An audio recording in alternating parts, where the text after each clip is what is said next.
Now with the playing of our national anthem, we're just about set for action here at the Polo Grounds with Jay Hook on the mound for the New York Mets. Jay, his last outing, went the distance pitching a strong four-hitter as the Mets beat the Chicago Cubs last Tuesday. That was Jay's second win of the year against a single setback. His other victory was a strong five-hitter that gave the Mets their first win of the season at the expense of the Pittsburgh Pirates. Howie Bedell, the left fielder, will be leading off against Jay Hook.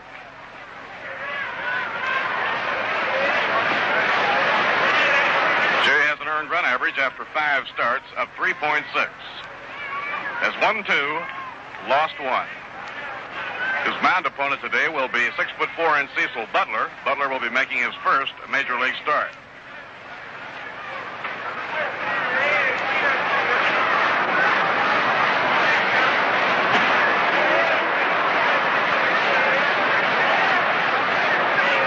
Jay has a lifetime record against the Milwaukee Braves of 3 wins and 7 losses.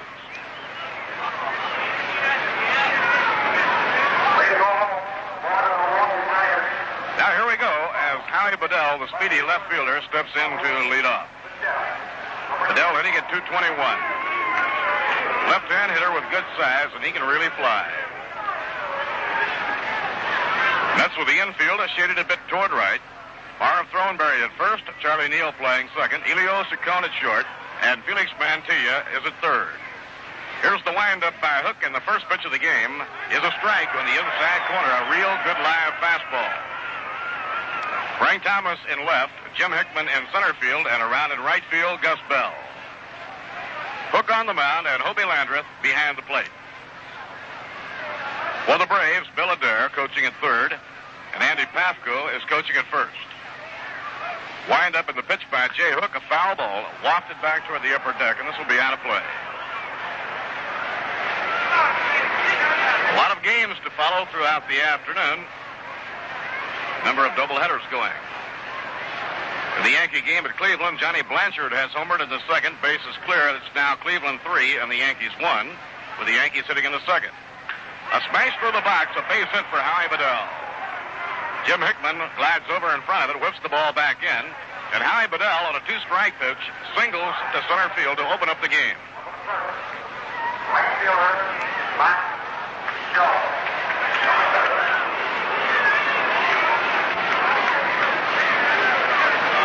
That brings up the right fielder, Mac Jones. He was a tough hitter for the New York Mets to get out in yesterday's doubleheader. Jones hitting at 327. He had 2 long hits to the opposite field in the second game yesterday. Now Jay Hook off the stretch. Down comes the pitch. Swing and a miss, strike 1. Mantilla up close at third in the event of a bunt. Felix Mantilla bringing a 14-game hitting streak into today's game against Milwaukee. Kurt Flood of the Cardinals had a 17-game streak for the longest hitting streak of the National League season.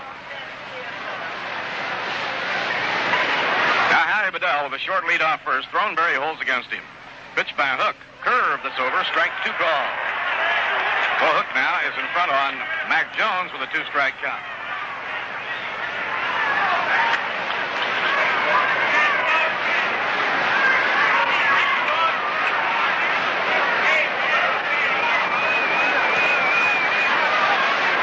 Two-strike count on Mac Jones. Henry Aaron, the center fielder, on deck.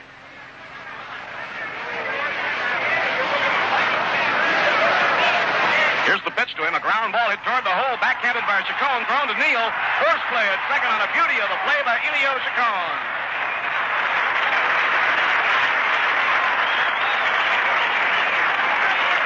Real sparkler, turned in by Chacon. Elio had broken towards second with the runner moving. The ground ball was hit back toward his vacated position. Running back, he made a backhand stab and an off-balance throw to Charlie Neal in time to force Howie Bedell. Now the hitter is Hank Aaron. Aaron hitting at 282 with 5 home runs and 16 runs batted in. After 8 years, a lifetime 319 hitter. Now Jay Hook, the young right-hander from Grays Lake, Illinois, turns and throws to first, not in time.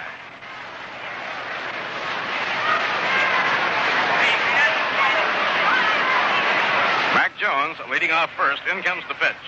Curve that bends over the outside corner, breaking away from Hank Aaron, and the count strike one. No game tomorrow. The Cubs will be here to open a 2-game series with a night game on Tuesday night and a day game on Wednesday.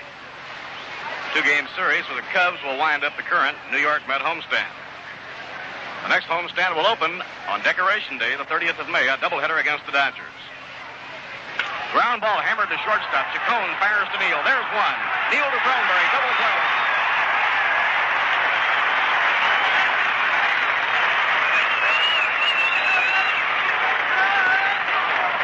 No runs, 1 hit, no errors, and none left on. In the middle of the first inning at the Polo Grounds, the score, the Milwaukee Braves 0, and the New York Mets coming to bat. On the mound for the Milwaukee Braves this afternoon, 24-year-old Cecil Butler from Dallas, Georgia. Butler has been used prior to today in relief by Bertie Tebbetts. Has a fine arm. Braves consider him an outstanding pitching prospect, and today he gets his first major league start. Jim Hickman leading off in the last half of the first inning. Jim hitting at .320 with 5 home runs. Outside and high, it's ball 1. The Mets have hit at least 1 home run in every game they have played in the Polo Grounds so far this year. Elio Chicone waiting on deck. Butler out of his windup, fires inside and low. Big, tall right-hander with a good live arm. He had some arm trouble at Louisville last year. He developed a couple of pretty severe blisters on his pitching hand, and perhaps in favoring the blisters, he came up with a sore arm. He wound up the year with 9 and 11, but he finished well.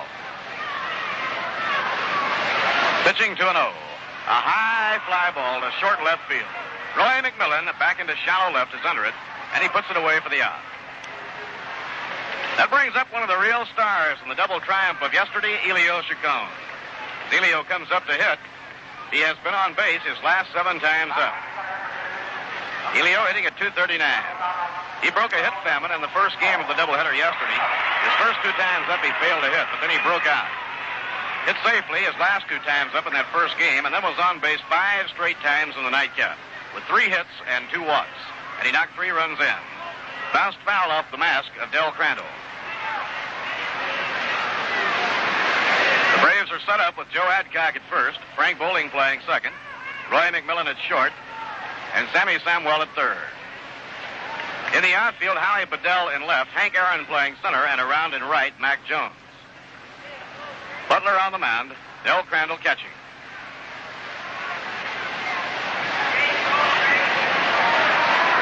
Now Butler cranks up. Down comes his pitch, outside and high. 1 ball, 1 strike.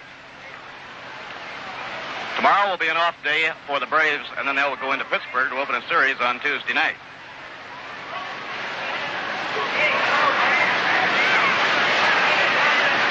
The 1-1 delivery to Elio is swung and missed. 1 ball, 2 strikes.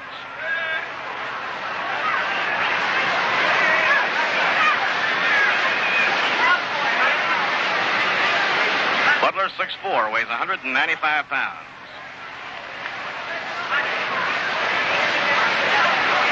Pitching 1 and 2. Way inside. That one almost nicked him. This fellow really throws hard. Now the count is even at 2 and 2. Bertie Tebbetts has not one, but several very fine young pitching prospects. Pitchers with youth, size, and powerful arms. They come around for him. He'll have another strong mound staff. Now the 2-2 pitch. Swing and a miss. He struck him out. Cecil Butler fanning Elio Chacon to break the streak for Elio. Third position, number 18. Third baseman, Felix. 2 outs and nobody on. That brings up Felix Mancia. Felix hitting .329. He shares the club lead with Frank Thomas in total hits. Each has 28. Here's the pitch to him, and it misses the outside corner. 1 ball and no strikes.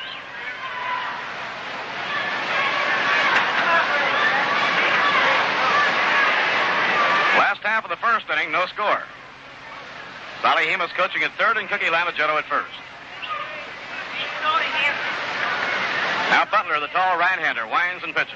Swing and a miss. 1 ball, 1 strike. Cubs come in for 2 games Tuesday night and Wednesday afternoon. Mets will open their next road trip against the Milwaukee Braves next weekend, playing Friday night, Saturday, and a doubleheader on Sunday. Then they go to Houston for 2 games, Los Angeles for 2, and San Francisco for 4. In the dirt, 2 balls and 1 strike.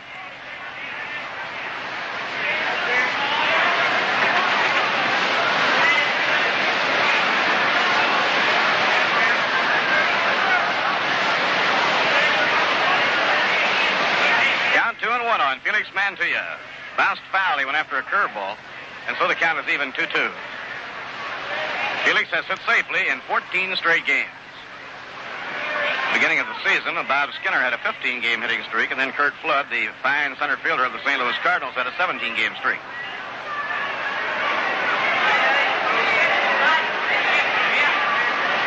Pitching 2-2. Swing and a miss. He struck him out on a high, hard one. So Cecil Butler gets off to a fast start, fanning 2 of the 3 in the last half of the first inning. No runs, no hits, no errors, none left on.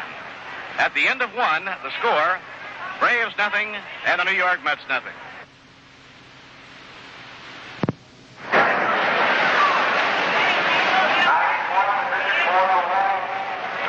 Big Joe Adcock to lead off against Jay Hook in the top half of the second. Joe could barely talk when the Braves first got to New York. He's had a real bad case of laryngitis.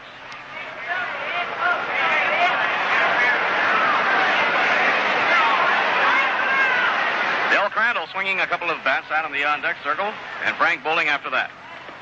Outside and low, 1 ball, no strikes.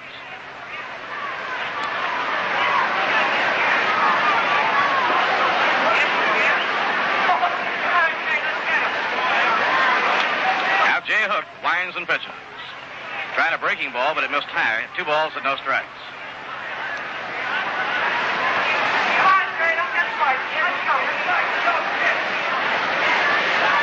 Jay, 25 years old, was born in Waukegan, Illinois, makes his home now in Grays Lake.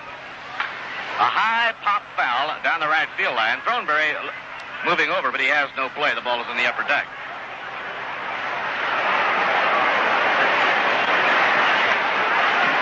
Two balls and 1 strike. Last year was a big one for Joe Adcock. 12-year veteran, hit 35 home runs. Holds up on the swing, and the pitch is over, 2-2.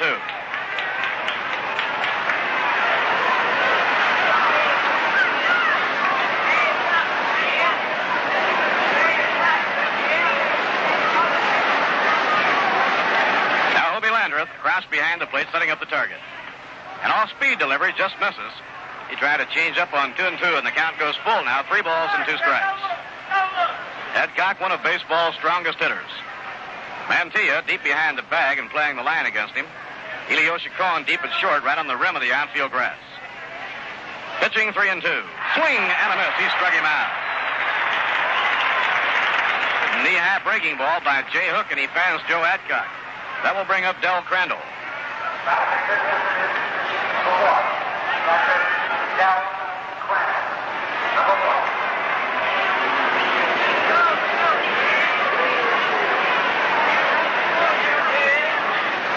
Now the hitter is Del Crandall. Del hitting at 327. Pitch is over at the knees, strike 1. Yesterday was a good day for Del.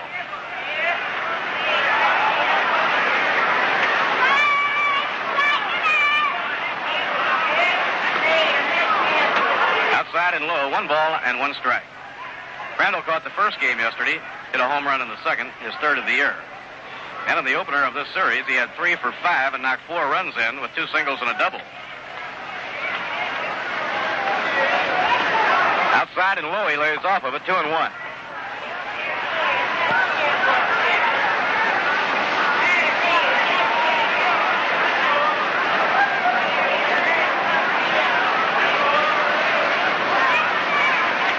To Del Crandall. The wind-up and pitch by Jay Hook. A smash to short. Off the shins of Elio Chicone. There'll be no throw, and Crandall is on.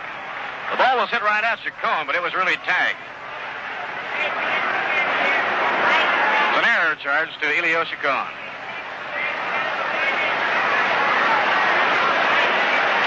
So the Braves have a runner in Del Crandall, and up to hit is Frank Bowling.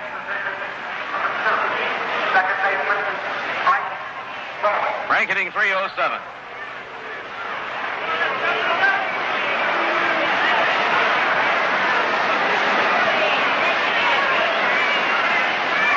Now Jay Hook into his stretch. Marv Thornberry holds against Crandall.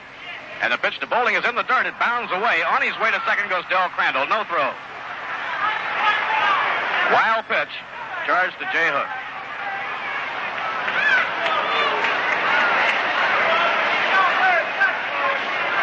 Breaking ball in the dirt that enables Crandall to move over to second.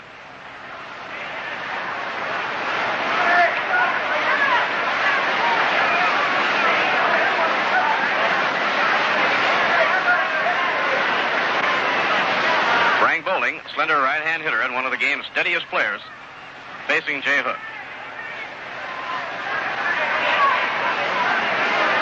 Frank, a 7-year veteran. Last year was his first in the National League, and he made the All-Star team. Wound up the year hitting at .262.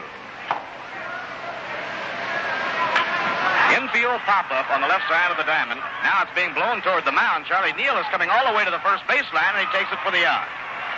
Wind got a hold of that pop-up and actually blew it over very close to the first baseline before Neal could take it.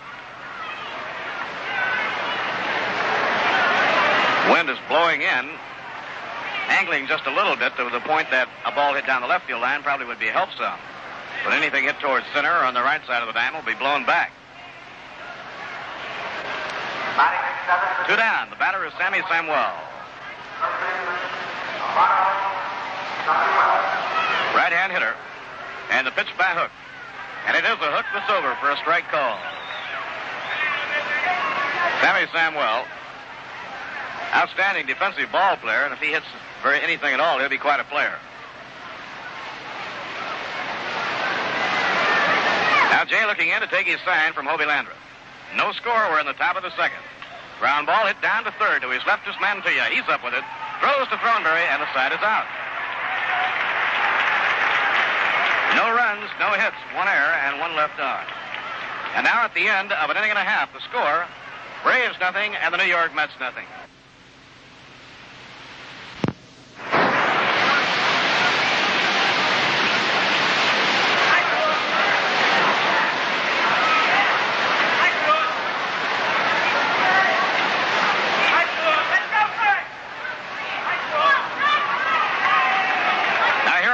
Coming up in the last half of the second.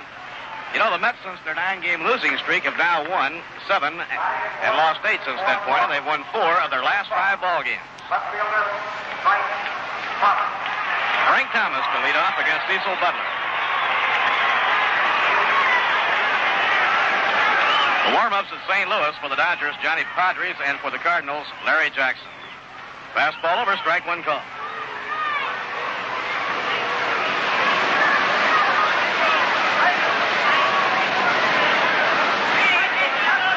Marv Thornberry waiting on deck.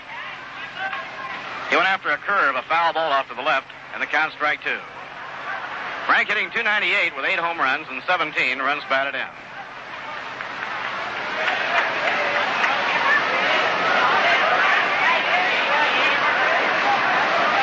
Nobody on, nobody out. Last half of the second. Big curve that is swung on and missed. Strike 3. Drops the ball. Now Dell picks it up. Throws down to Adcock in time to get Thomas. Third strikeout in a row for rookie Cecil Butler.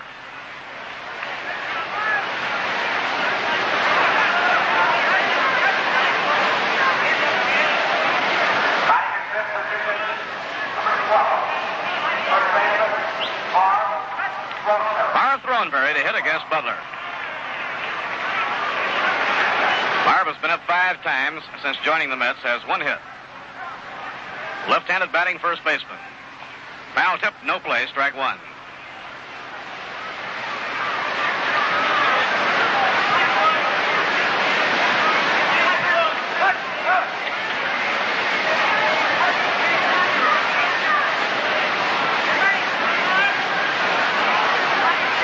In comes to Marv. A ground ball bounced on the right side of the diamond. Fumbled by Bowling, but he picks it up. Throws, safe.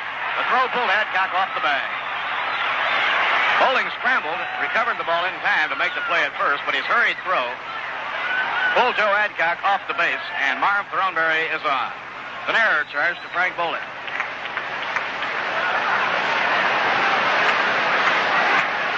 Each team now has drawn an error in the game.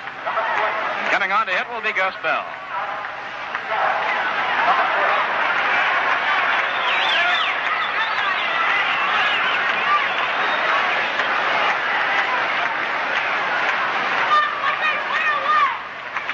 Marv Thornberry on first, one man down. No score. We're in the last half of the second. We'll check all the scores of the other games for you at the end of the inning. Now Cecil Butler delivers a fastball in the outside corner, strike one call. Gus made a couple of outstanding plays in the outfield in the doubleheader yesterday. He has really been playing some great defensive ball. Adcock about 2 strides off the bag at first, and the curve is fouled into the dirt right by home plate. 2 strikes. Charlie Neal in the on-deck circle, and then Hobie Landreth. Mets won the opener yesterday on a dramatic 2-out, 2-run homer in the 9th by Hobie Landreth. Won the nightcap on a tremendous upper deck home run to the opposite field by Gil Hodgson.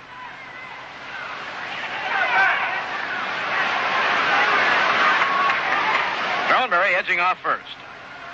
Pitch to Bell is into the dirt. Breaking ball. 1 ball and 2 strikes. Nothing going tomorrow, but the Cubs are in here for a night game Tuesday night and a day game Wednesday.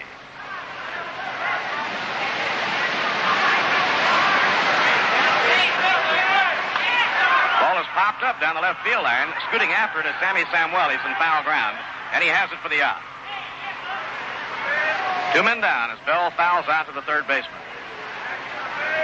Now the hitter is Charlie Neal. Charlie batting at .276 with 3 home runs and 11 RBIs.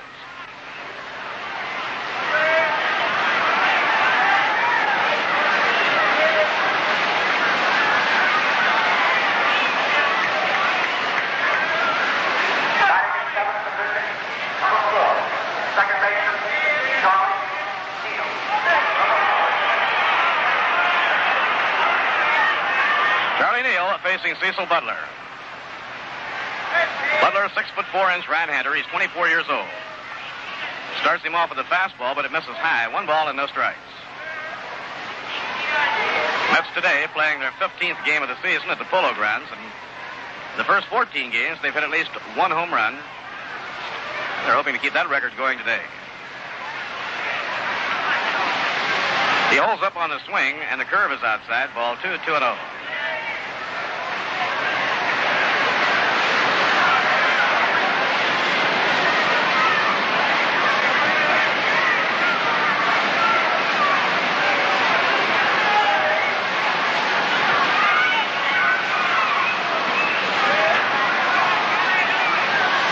A line drive over second, a base hit into center field for Charlie Neal.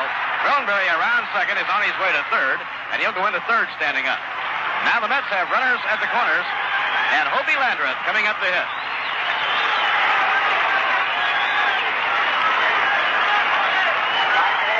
Hard line drive over second into center field, a clean hit for Charlie Neal.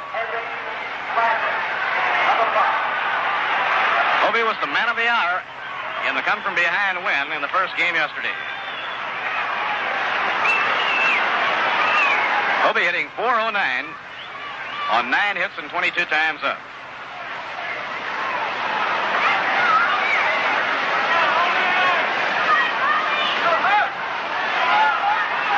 Runners at first and third now. Jay Hook, his warm-up jacket draped around his shoulders, has come out in the on-deck circle, and Jay will be watching Cecil Butler, and at the same time loosening up his shoulders.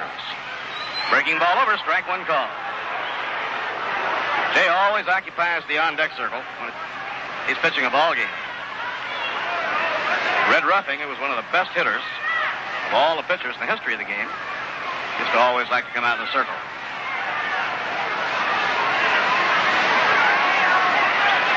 Pitch to Hobie Landreth. Misses outside. 1 ball and 1 strike.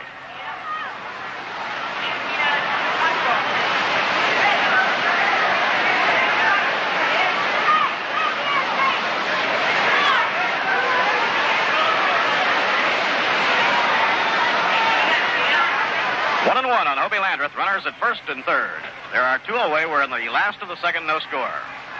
Butler makes the 1-second stop. Now the pitch. He lays off of it. It's inside and high. Ball 2. 2-1. Roy Mcmillan pulled over towards second against Hobie Landreth. Frank Bowling back on the rim of the right field grass. Adcock about 2 strides behind Charlie Neal. Marv Throneberry, who reached safely on an error and raced to third on Neal's hit, leads down off third. Curve inside. Hobie started to go, then thought better of it, and the count is 3-1.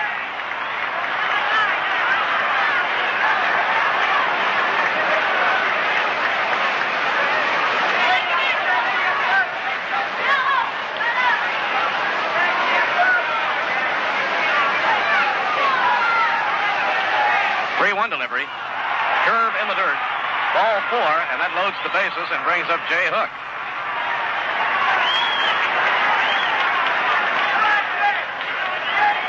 Jay hitting .333 on 3 for 9 with 2 RBIs. When he won his first game beating Pittsburgh, he came up early in the ball game with the bases loaded. The Mets in front 2-0, and he was facing Bob Beely, the 6'6" rookie left-hander of the Pirates. Beely can really throw hard. But Hook came up and banged a base hit to right center field, driving 2 runs in to really send the Mets off flying in the game. Now he's hoping he can do the same. Marv Throneberry leading down off third. Charlie Neal off second. Hobie Landreth off first. Butler using the full windup. Pitch to Hook. A smash hit hard. Backhanded by Mcmillan. He throws to second to rob him of a base hit. Highway robbery in broad daylight. A beautiful play by Roy Mcmillan. He took a base hit away and saved a couple of runs. That ball was really slammed by Hook toward the hole on the left side of the infield. And Roy Mcmillan, a fine defensive player all his life, just whirled, made it across the body, backhand pickup, then had plenty of time to throw to second for the force play to retire the side. Great defensive play by Roy Mcmillan. No runs, 1 hit, 1 error, and 3 left on. At the end of 2, the score, Braves nothing and the Mets nothing. Right here, we're going along to the 3rd inning. The ball game scoreless on quite a fielding play by Roy Mcmillan. And now as the Braves come up to hit in the 3rd inning, coming up here just as dapper as he can be is Mr. Ralph Kiner. Bob Murphy, and as it so often happens, Roy Mcmillan, who turned in a great play to keep the Mets from scoring, is the leadoff man here in the top of the 3rd. Well, he's made many, many great plays. He's considered one of the best fielding shortstops in the history of the National League. Jay Hook with his first pitch, a curveball. It breaks on the outside corner. Strike 1 called. Hook making his 6th appearance of the season. They've all been starting appearances.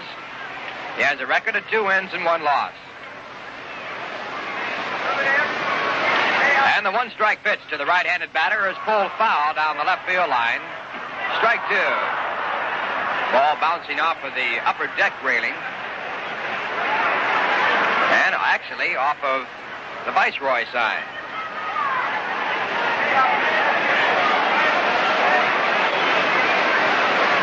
Now Jay Hook back to the plate with a 2-strike pitch. It's high, ball 1. 1 ball, 2 strikes. In a scoreless ball game, the Milwaukee Braves will send up here in the top of the 3rd Roy Mcmillan, Cecil Butler, and Howie Bedell in that order. 8th, 9th, and 1st place positions in the batting order. Now Hook outside with the 1-2 pitch. The count now 2 balls, 2 strikes. Mcmillan batting .244 for the season, has 1 home run and 9 runs batted in.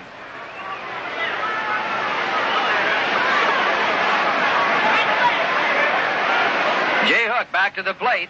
A let-up that's popped away in foul territory, so the count will hold at 2-2.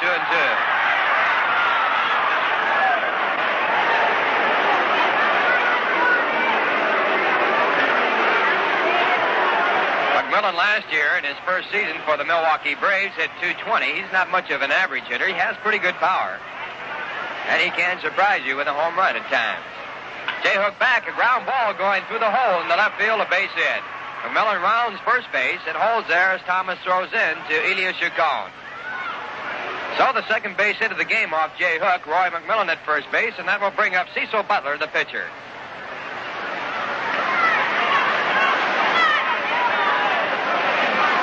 Butler has yet to get a base hit this year. He has a 0 batting average, a right-handed batter. And Felix Mancia at third base, moving in, looking for the possible bunt. No one out. It's the top of the third, no score. Here comes the first baseman. The attempt at the bunt, foul tip, strike one. Ball is dropped by Howie Landreth. And at first base, remaining there, Roy Mcmillan.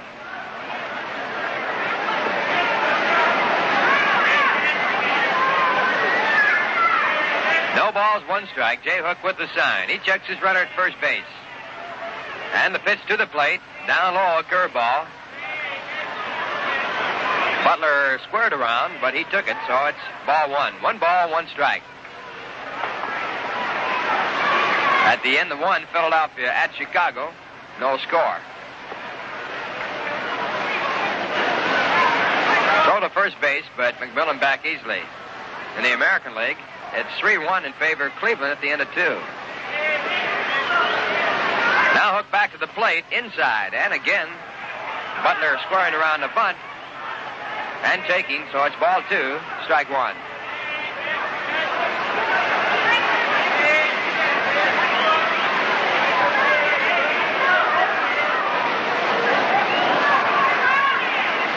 Outfield straight away, and at first base and third base, players looking for the bunt. There's the square around. He bunts but doesn't get the ball. It goes strike 2. So now they count 2 balls and 2 strikes. Bill Adair, the third base coach, he's giving the sign now whether or not to hit away or to bunt. At first base, Andy Patko.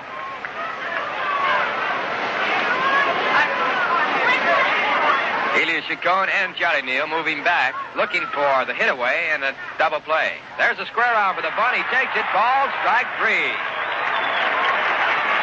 So Cecil Butler, attempting to bunt, takes the pitch, and he's called out on strikes, and that's strikeout number 2 for Jay Hook. 1 man down here in the top of the third, and it brings up Howie Bedell.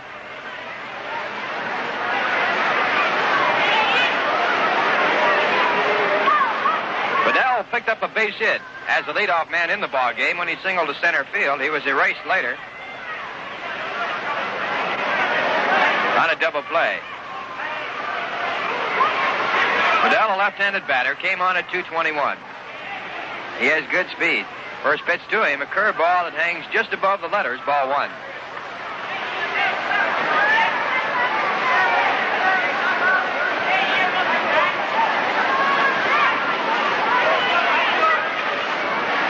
Bedell last year played at Louisville. He had a fine .327 average there.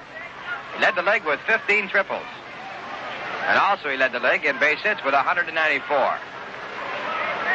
Next pitch to him is popped up in foul territory, back of home plate and going out of play. Coming back to chase the ball all the way back to the stands, Howie Landreth. So the count now, 1 ball and 1 strike. No score in the game, 1 man out. Bedell last year hit in 43 consecutive ball games, which tied the American Association record. He just missed leading the league in batting. Missed by a single percentage point.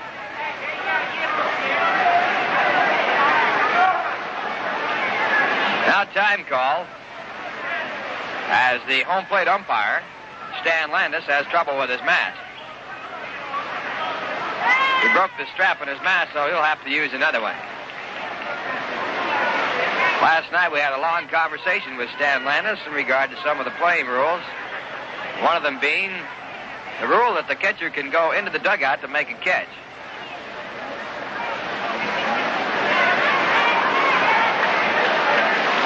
Stan at one time was a ball player, so he's got the ball player's angle going for him too. Now time in, a new mask on Stan Landis, and the count 1 ball and 1 strike.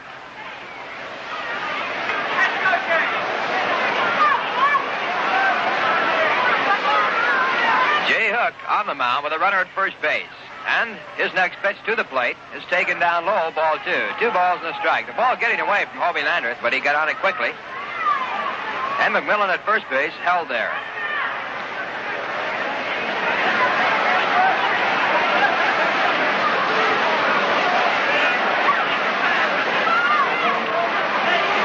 Hook with a record of 2 wins and 1 loss. He defeated Pittsburgh for the first victory for the New York Mets. Won that game 9-1, and he helped his own cause by throwing to first base, but no play. Helped his own cause by getting a big base hit, driving in 2 runs in that game. Then he picked up a win against the Chicago Cubs. The 2-1 pitch to Bedell. Outside, ball 3. So now they count 3 balls and 1 strike.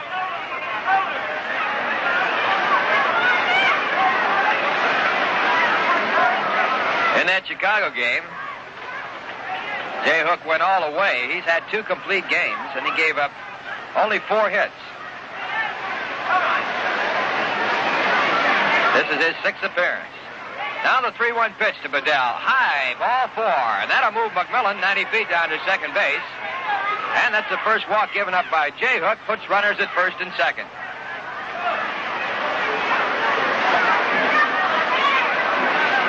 One man out, and Mac Jones steps in. Jones was retired on a great play by Elio Chicone when Chacon went deep in the hole.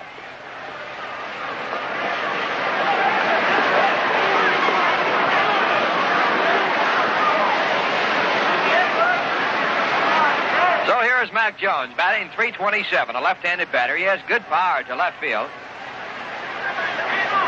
Also has good power all the way around, left center and right field. First pitch to the left-handed batter is a slow curveball called strike 1. Jay Hook dropping the curve down around the knees. Jones has 4 home runs and 14 runs batted in.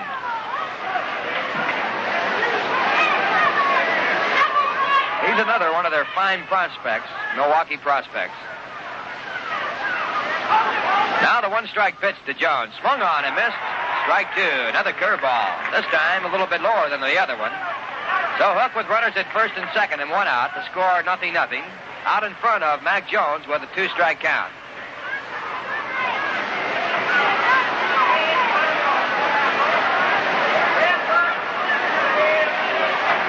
Jones broke into the major leagues with a pretty good day, a perfect 4-for-4 day.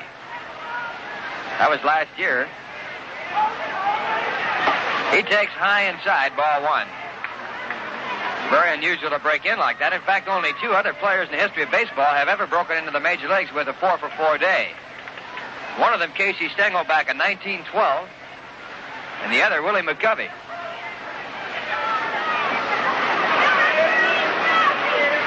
I think Al Moore was playing in that game that Casey Stengel was playing in. Jay Hook squares around to second base and then goes to first. He did not throw the ball. That's a pet play that the New York Mets use. This time, no one moving. 1-2 pitch to Jones. Fouled down on the ground, and the count will hold at 1 ball and 2 strikes.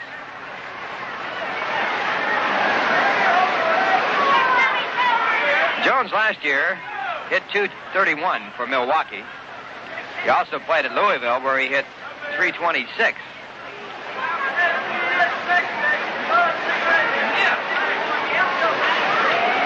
Six 6'1", 180 pounds.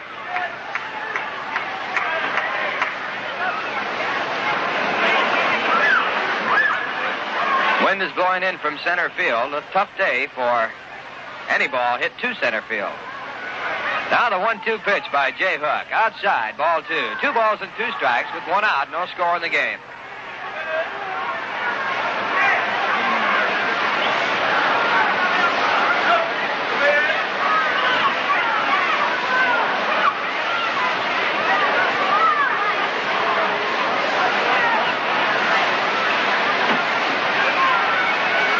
Jones batting .327. Hook into the windup, and the pitch back to the plate. Call, strike 3. And Mac Jones stands there, a little stunned, as Jay Hook picks up his 3rd strikeout of the ball game, and that's out number 2.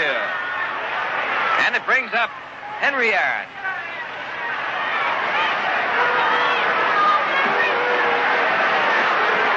Two strikeouts in this inning by Jay Hook, both called. Here comes Henry Aaron, a right-handed batter. Hanking into a double play his first time up. He came into the game with a 282 average. Number 44, and he certainly hits that ball well. Runners at first and second with short leads. As Jay Hook comes to the plate to Aaron with a curveball, it's outside, ball one.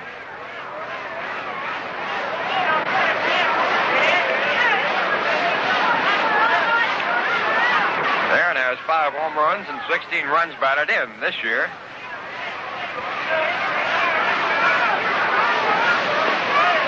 He's had some great years in baseball. Last year, he hit .327, for example, with 34 home runs and 120 runs batted in. A let-up that's outside, ball 2.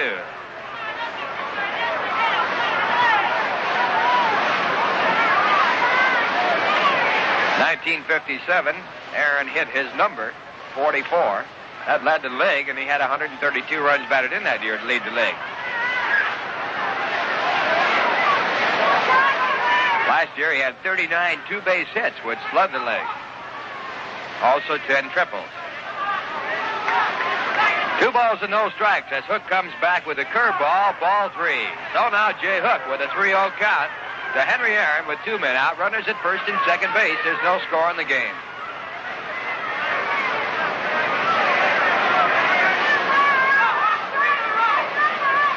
For a guy that weighs only 170 pounds, Aaron has tremendous power. And he's an amazing athlete. He has missed only 12 games during the past 7 seasons. Last year, he played in every game that Milwaukee played. Now the 3-0 pitch to Aaron. Swung on, fouled away.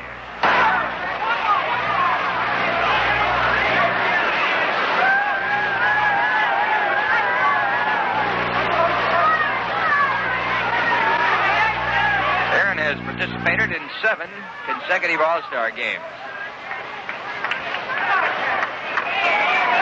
Jay Hook with Aaron on the ground to the third baseman Mancia. He takes it, goes across the diamond to Marv Thornberry for out number 3. So Hook works out of a jam in the third inning. As the Milwaukee Braves in the third pick up 1 hit, they scored no runs. There were no errors, and 2 men were left on. And the score at the end of 2 1/2 innings of play. The Milwaukee Braves nothing, the New York Mets nothing. Bottom half of the third inning, no score in the ball game, and coming up for the second time in the ball game, Jim Hickman. The Mets had a chance to score in the second, but a fantastic play by Roy Mcmillan, with the bases loaded, kept the score at 0-0. Jay Hook hit the ball, and Mcmillan made a great backhanded catch. Here's the first pitch to Jim Hickman, batting for the second time. A curveball outside, ball 1. Jim popped up to the shortstop in the first inning. He is 0 for 1, came into the game with a .320 average.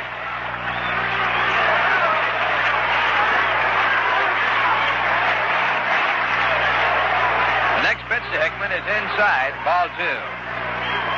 Cecil Butler on the mound for the Milwaukee Braves, and he's given up only 1 hit so far through 2 innings. This is his first major league start in the 1962 season. He's appeared 5 times in relief. Now the big right-hander to the plate, high, ball 3. 3 balls and no strikes. Butler has a record of 1 win and no losses. He picked up a win when he went 4 1/3 innings against Houston.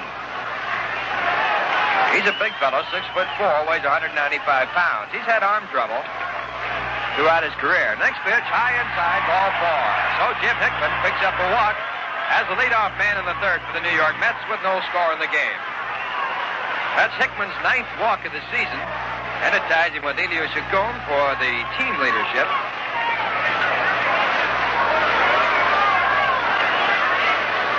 Second walk issued by Cecil Butler.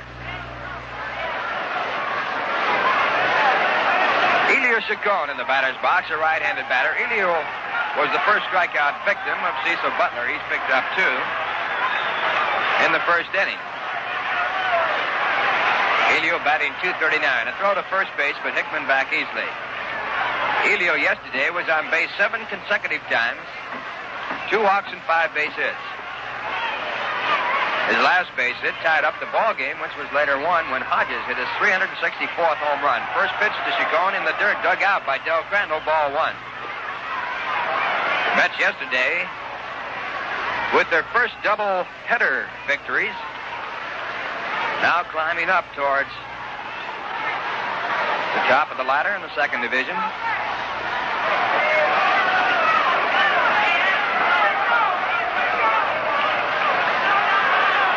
Butler back to the plate with a strike called. So after 5 consecutive balls, Butler finally picks up a strike. The count 1 ball, 1 strike.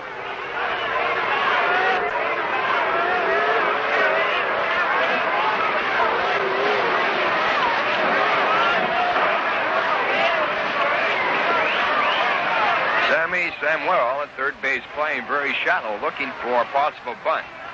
No score in the game. Again, a throw to first base, but it's a lob throw. And Hickman back easily.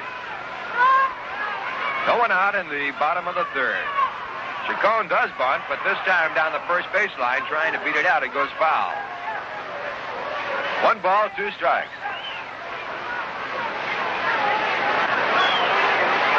In a pregame interview, Elio Chicone, who speaks very little English, said he likes to hit against anybody.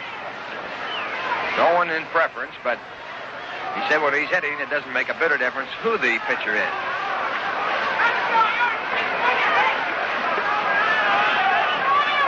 He's certainly a nice little fellow. Now the 1-2 pitch to Chacon. Curveball is just below the knees, ball 2. 2 balls, 2 strikes.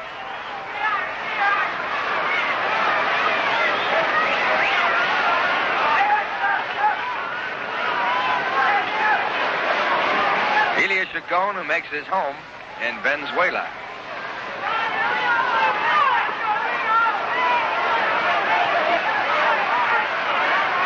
Jim Hickman at first base draws a throw there, and again he's back easily.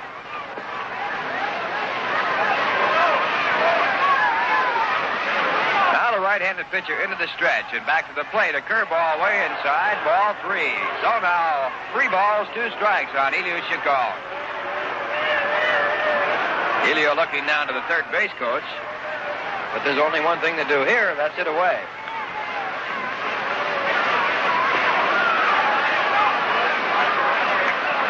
Jim Hickman at first base. We'll watch and see if he's going. Casey Stengel likes to move his men. There's the throw to first base. This time Hickman had to hustle back.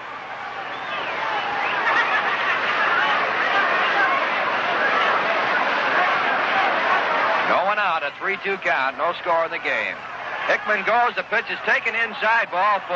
So Hickman, who was running, can now walk the rest of the way, and Chacon moves down to first. That's walk number 3, issued by Cecil Butler. And it stirs up the bullpen. We'll see who they're going to get up down there. Andy Papko going to the phone in the dugout, and it's answered down the bullpen, and we'll have some action.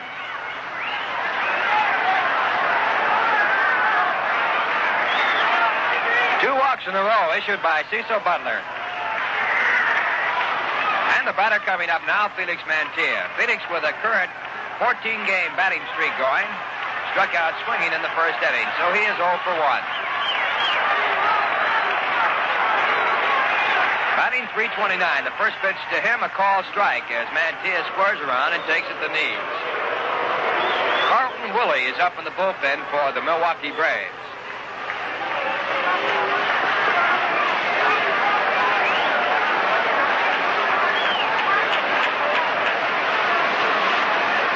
Jim Hickman at second base. At first base, Elio Chicone, 2 fast men. And in the batter's box, Felix Mancia. The on-deck batter, Frank Thomas, with no one out. Bottom half of the third. 0-0 game.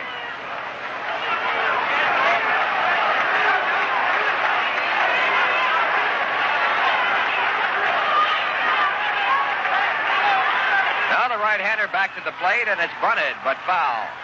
So the count now, no balls, 2 strikes on Felix Mancia. Of the regular players, Mancia leads the club, hitting .329. Hobie Landreth has a .409 average, but he's only been up 22 times going into today's game.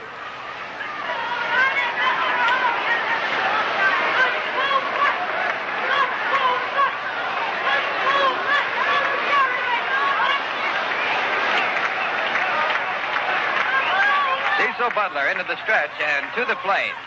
A check and a swing, and the ball is fouled off the bat back on the screen, so the count will stay at 0-2. And while we have time, we pause for station identification. At the 810 spot on your radio dial, this is WGY Schenectady. Temperature 62 degrees. Ralph Kiner along with Lindsey Nelson and Bob Murphy on the play-by-play from the Polo Grounds in New York City. And the score of the game, 0-0 with a count 0-2 on Felix Mancia. The New York Mets with runners at first and second base. Cecil Butler to the plate with his two-strike pitch, and he throws a curveball. It's low for ball one. 1 ball and 2 strikes. The Yankees playing at Cleveland, trailing Cleveland by 1. The score of 3-2 at the end of 5. Whitey Ford going for his 4th victory. Donovan going for his 6th. Next pitch to Mancia is popped up high in the air over in foul territory. Joe Adcock there makes the catch and the runners hold. So 1 man out now, and that brings up Frank Thomas.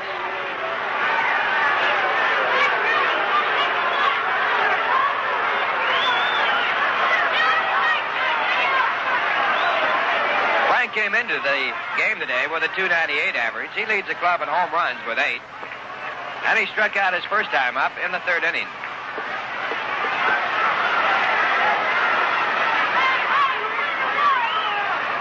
In that Yankee game, there were 3 home runs. Romano had 1 for Cleveland in the first inning with 2 on. Blanchard had 1 in the second for the Yankees with no one on. Boyer has picked 1 up with no one on in the 3rd.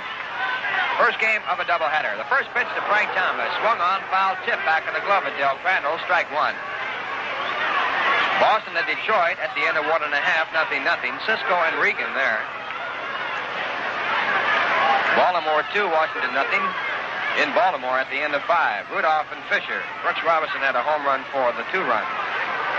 Next pitch to Thomas is down low. Ball 1. 1 ball, 1 strike.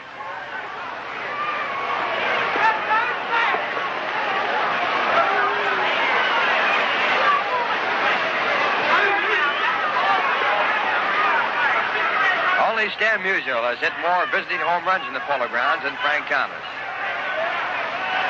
Next pitch to Thomas, a curveball in the dirt, dug out again by Del Crandall, ball 2. 2 balls and 1 strike, and this sends Crandall out to the mound. Crandall last year caught the first 4 games of the season and never caught another one after that as he came up with tendonitis in his right shoulder.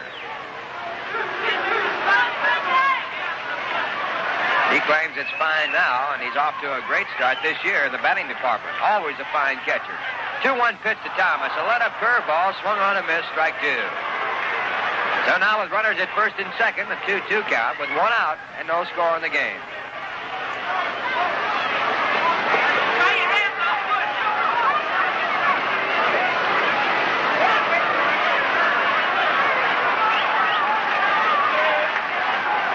Cecil Butler in his first start this year. And to the plate to Frank Thomas. A broken bat base hit into left field. Here comes Hickman in from second base. He will score. The throw there is not in time, and holding at second base, Elio Chicone. So the New York Mets go out in front as Frank Thomas picks up a base hit. And he drives in a run. That gives Thomas 18 RBIs for the season. And the Mets now a 1-0 lead.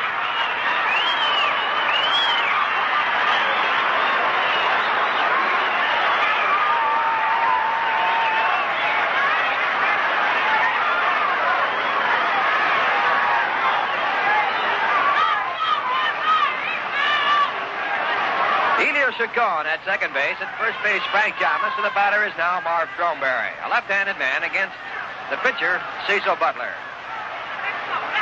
Still throwing in the bullpen for Milwaukee, Carlton Woolley. First pitch to Throneberry, curveball. Call, strike 1. Marv was safe in an error in the second inning. The Mets in the second had the bases loaded, but couldn't score. But a fine play by Mcmillan was the cause of that. A 1-strike pitch to Throneberry. Hit on the ground to the second baseman. A chance for 2. Over to second in time. To first base in time. A double play, and that retires the side. So in the inning for the New York Mets, 1 run on 1 base hit. There were no errors, 2 walks, 1 man left, and the score at the end of 3 innings of play. The New York Mets won, the Milwaukee Braves nothing.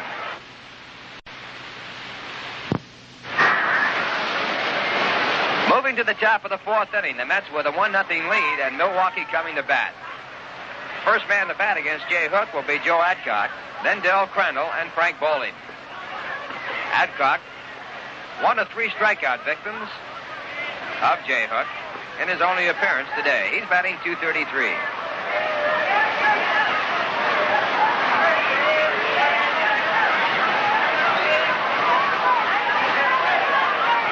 And the first pitch by Jay Hook, a curveball. It's outside, ball 1. Jay, through 3, has given up no runs on 2 hits. He has struck out 3 and walked 1. Looking for his 3rd victory this season. Hook back with a changeup that's high, ball 2. 2 balls, no strike.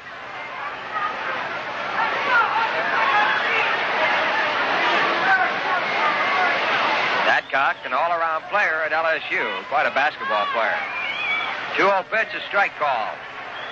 Adcock, in his career, has really changed his batting stance. He now uses a deep crowd, something he didn't do years ago. Certainly lowers his strike zone. 2-1 pitch to Joe. Hit on the ground to Chacon, a 2-bouncer. He is up, over to first base in time. Out number 1. And now coming to the batter's box, Del Crandall. Del, batting .352 at the start of the game, was safe in an error by Chacon at shortstop in the 2nd inning.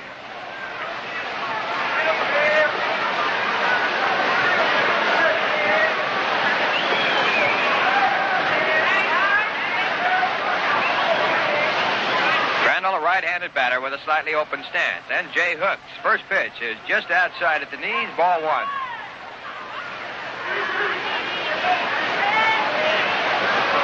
Umpiring at first base, Vinny Smith. At second base, Mel Steiner. Third base, Dusty Bogus. A bouncing ball hit down to Mancia. He is up with it. Throws underhand to first in time. Out number 2. 2 up and 2 down, and Frank Bowling steps in. Bowling popped up to the second baseman. He came on at 3:07.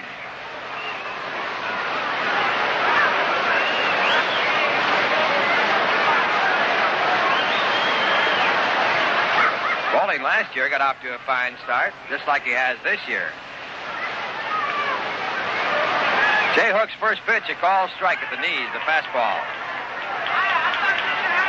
Bowling in his first season in the National League after playing in the American League was a runaway choice for the All-Star position at second base. Strike called again at the knees, so it's 2 strikes and no balls.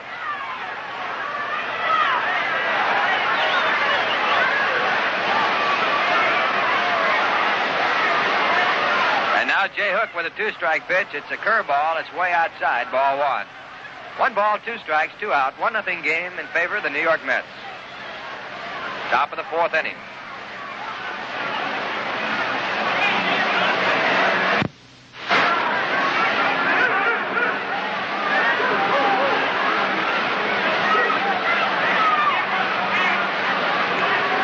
Now Jay Hook into the windup and back to the plate. A curveball fouled away. So the count will stay at 1-2.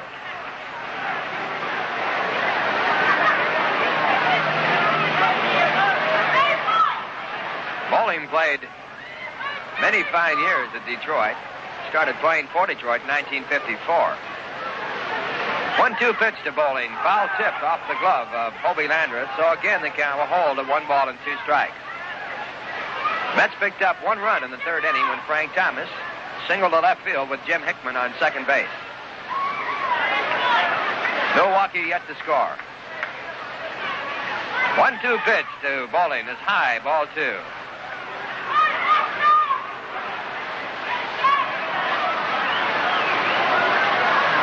Bowling was traded to Milwaukee with outfielder Neil Chrisley, who was in spring training with the Mets, for catcher Dick Brown, pitcher Terry Fox, second baseman Chuck Cottier. Next pitch to him is high, ball 3. Also in that trade, Billy Bruton.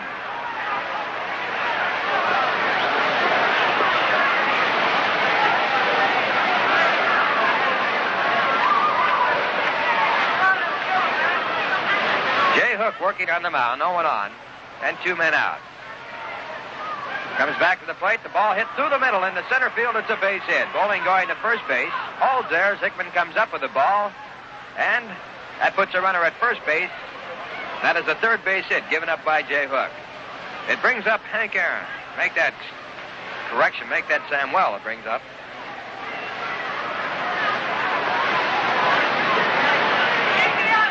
Sami Samwell in the batter's box, a right-handed batter. He grounded out to third in the second inning. In the sixth inning at New York, Roger Maris a home run with no one on. The score of that game at the end of 5 1/2, 4-3 in favor of Cleveland. First pitch to Samwell is foul back on the screen.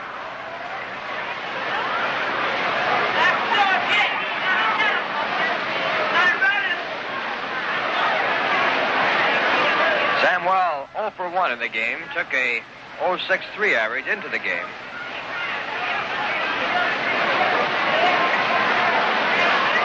Throw to first base, but bowling back easily.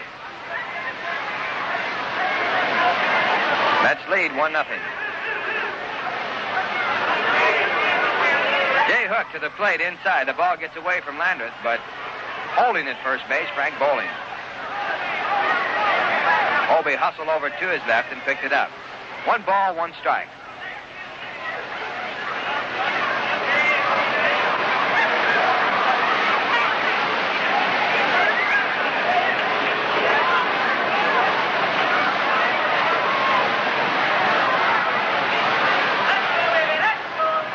Jay Hook back to the plate. A curveball, a check and a swing, and it's fouled off with the bat. So the count now 1 ball and 2 strikes.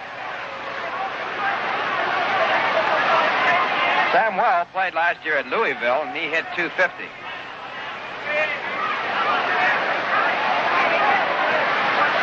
Had 15 home runs, which would indicate he has a lot of power for a small fella. Weighs about 170 pounds.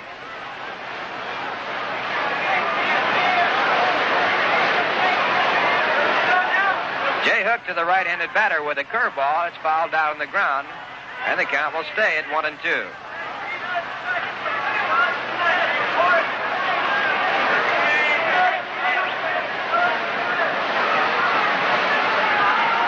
Amado Ruperto Samwell. Teammates call him Sammy. Playing his first season in the major leagues. Jay Hook with a runner at first base and 2 outs. Back to the plate. It's outside. Ball 2. Howie Landreth pitched out or called for a pitch out. He moved out to take it, and the pitch was almost over the plate. He had to move back to his left to get it. 2 balls and 2 strikes.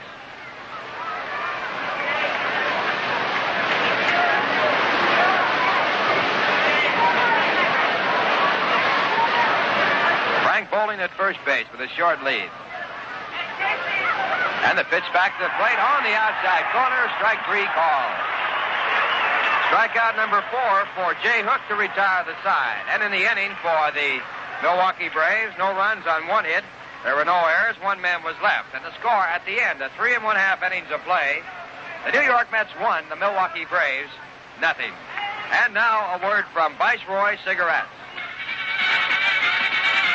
I was at the races. The track was fast, and the horses I backed ran dead last. I couldn't believe it, but the gal next to me had just finished picking 3 out of 3. It was plain to see I could use some advice, so I offered her a smoke, just to break the ice. She said, I only smoke filters, but some are so mild you can hardly taste them. and I just smiled. I said, Viceroy tastes the way you'd like a filter cigarette to taste. Not too strong, not too light. Viceroy's got the taste that's right. That's right. That's right. That's right. Now when I go to the track, I win, because I bring along my next of kin. Ah, that's right. So I want you to know, and I'll take all bets, if you smoke all 7 filter cigarettes, you'll find some too strong, Some too light. but Viceroy's got the taste that's right. That's right. That's right. That's right. That's right, and away we go to the bottom of the 4th inning. And the first batter coming up for the New York Mets as they lead 1-0 will be Gus Bell. Then Charlie Neal and Howie Landreth. And the first pitch to Bell is a called strike in the outside corner. Cecil Butler, the starting pitcher on the mound, has given up 2 base hits so far, but 1 run.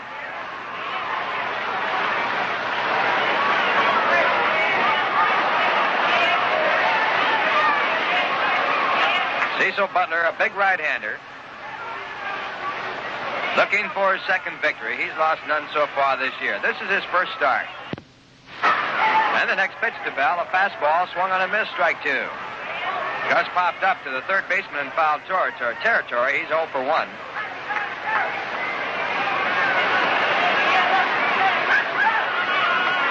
Left-handed batter stands way up in the front part of the batter's box and close to the plate. Butler's 2-strike pitch, a curveball outside, ball 1.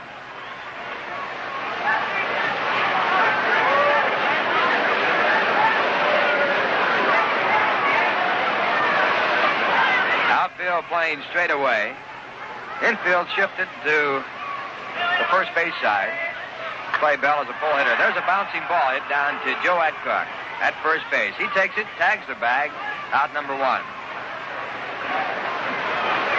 The next batter, Charlie Neal. Charlie picked up the first base hit of the game when he singled to center field for the New York Mets in the second inning. 1 for 1, he came up to the plate in the second inning with a .276 average.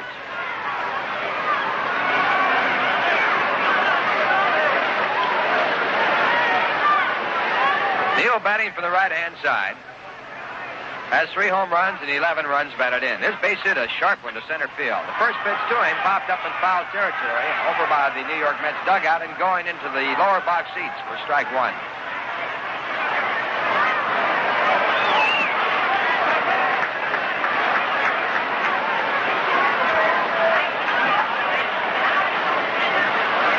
Baltimore 2, Washington nothing at the end of 5 1/2. Detroit 2, Boston nothing at the end of 2.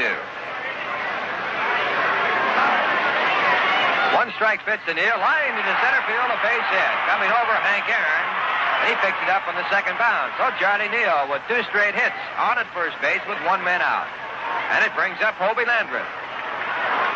Hit number 3 off of Cecil Butler.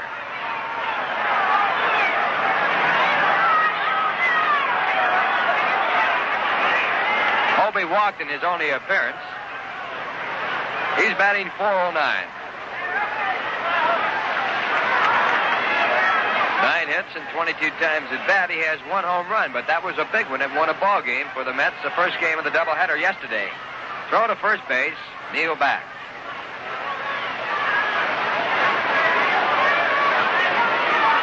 First pitch to Hobie, outside, ball 1. Crandall dropped the ball, picked it up right at his feet. Neal holding at first base.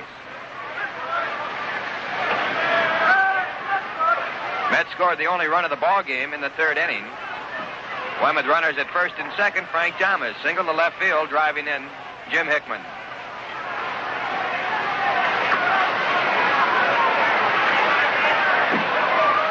Cecil Butler back to the plate, outside, ball 2. 2 balls, no strikes.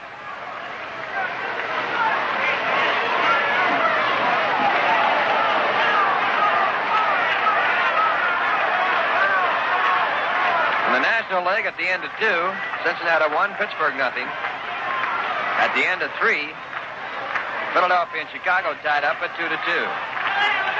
Throw to first base. Neal had the dive back to get there. He made it.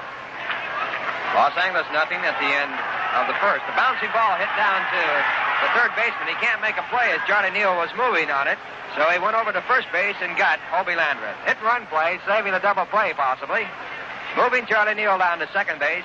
2 men out, and the batter coming up, Jay Hook.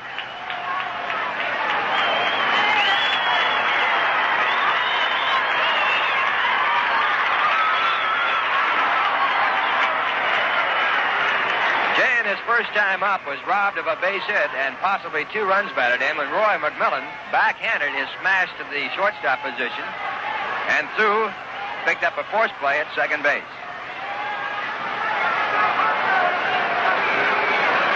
Left-handed batter. The first pitch to him, a fastball in the outside corner, strike 1 call.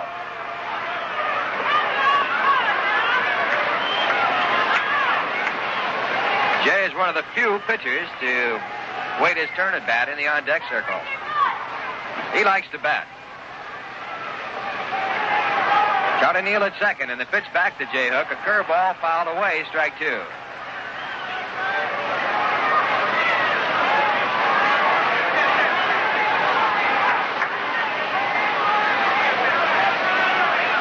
No balls and 2 strikes, 1-0 in favor of New York.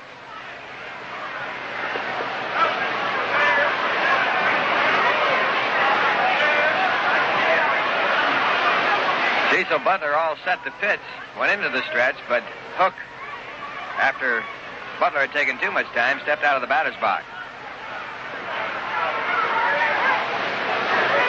Now we're set to go. The 2-strike pitch to Hook, a curveball just outside, a ball. Butler had trouble with a spur in his right elbow all spring long. He's had arm trouble in his history. He's throwing fine now. 1-2 pitch to Jay Hook is fouled away. So the count will hold at 1 ball and 2 strikes. He told Bertie Tebbets that no matter whether or not his arm was sore or not, he was going to throw it out. So he grabbed the ball, went out and threw every day, and he finally worked it to where he could throw fine again. Butler back to the plate with a curveball. It's top foul down the first base side. So once again, a 1-2 count.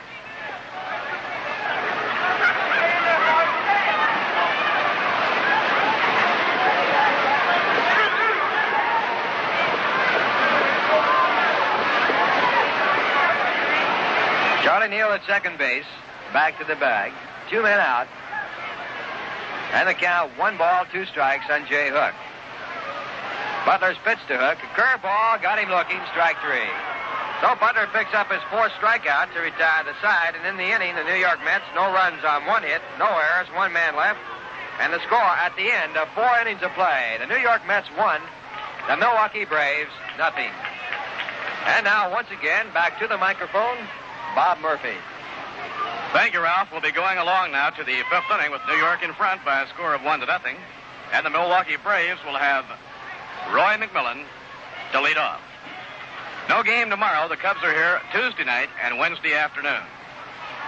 I'm sure you'll find following the Mets even more enjoyable if you have among the items in your sports library the New York Mets yearbook, which consists of pictures and biographical sketches of all the players, as well as profiles of manager Casey Stengel and the coaches.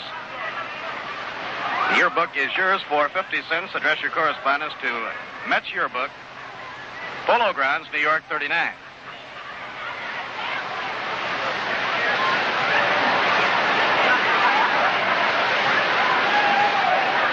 Cincinnati leading Pittsburgh 1-0 at the end of 2. Bob Friend against Bob Perky. Veda Penson homered for the only run in the game. Phillies and Cubs tied 2-2 at the end of 3. Jim Owens against Don Cardwell. Billy Klaus had a 2-run homer. They're playing a doubleheader in a single game. Dodgers 0, Cardinals 0 after an inning and a half. Padres against Jackson. In the American League, after 5.5, Cleveland 4, the Yankees 3. Whitey Ford against Dick Donovan. 4 homers in that game already. Honey Romano, Johnny Blanchard, Clete Boyer, and Roger Maris. Jack Fisher, coming off the disabled list, making his first appearance, has blanked Washington for 6. The Orioles leading Washington 2-0 after 5.5 on a 2-run homer by Brooks Robinson.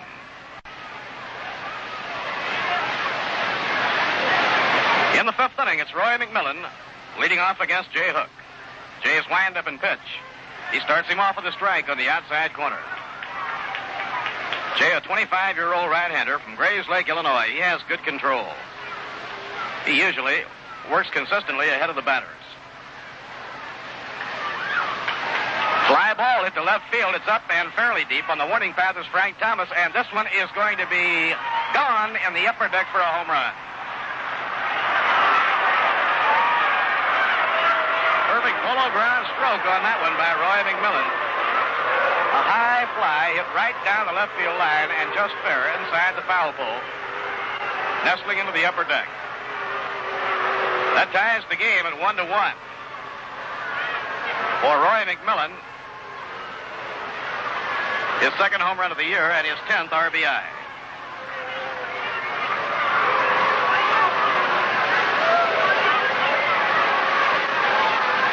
Cecil Butler takes a strike on the outside corner. Ball was first hit. We thought Thomas might have a play on it. Outside and high. But after he moved back on the warning path and started glancing up, you knew the game was going to be tied. Swing and a miss. 1 ball, 2 strikes on Cecil Butler. Home run by Roy Mcmillan, the 4th hit given up by Jay Hook, and the game is even now at 1-1. A let-up taken high. 2 balls and 2 strikes to the opposing pitcher, Cecil Butler.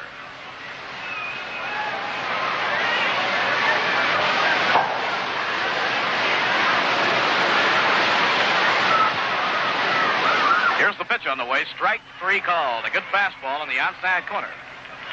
Second time that Jay Hook has fanned Cecil Butler. That's 5 strikeouts in the game for Hook, and it'll bring up Howie Bedell, the leadoff hitter. Bedell singled to center in the first. He was out on a force play at second on a beauty of a play by Elio Chicone. He drew a walk in the 3rd inning, and so Bedell is 1 for 1.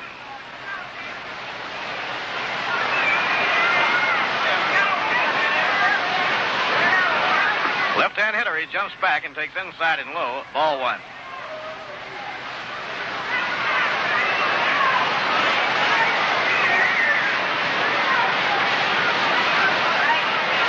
Around comes the right arm, and it's right in there for a called strike. 1 ball and 1 strike. Howie Bedell had a big year at Louisville last season. He hit .327.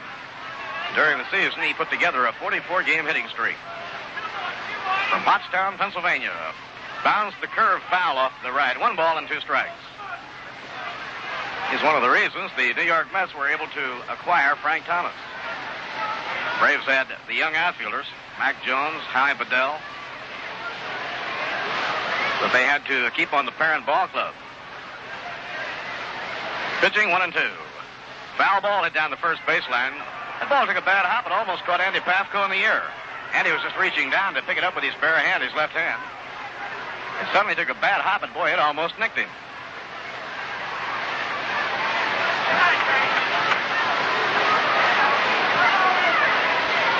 One and 2. In comes the pitch. Ground ball slashed to shortstop. Elio Chicone is up with it near second. Throws to Thornberry in time, and there are 2 away. Busy day is short for Elio Chicone. 2 down now, nobody on. Coming up to hit will be Mac Jones, the right fielder. Jones has reached on a fielder's choice, been called out on strikes.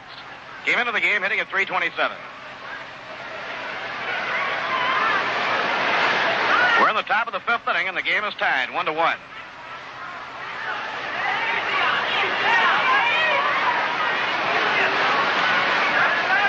Outside and high. 1 ball, no strikes. The Cubs will be in Tuesday night and Wednesday afternoon. Then the Mets will go out on the road. They'll open their road trip in Milwaukee with a weekend series. Pitching 1-2. Ground ball past the mound over second. A base hit into center field. He slashed that one. 5 hits now for Milwaukee. And Hank Aaron comes up. Aaron 0 for 2. Banged into a double play in the first. And was thrown out by Felix Mancia in the 3rd inning. For 7 straight years, Aaron has played in 150 or more games.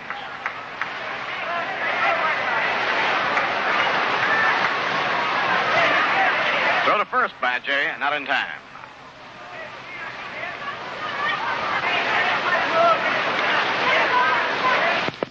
Firing at first, Mel Steiner at second, Dusty Backus at third, and Stan Landis working the plate.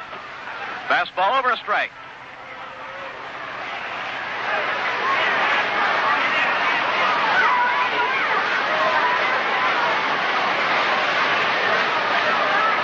Now Hank Aaron wants Stan Landis to look the ball over. It's all right. It goes right back to Hook.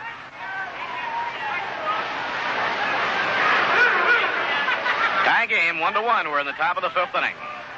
Mac Jones, a fast man, on first base, 2 men down.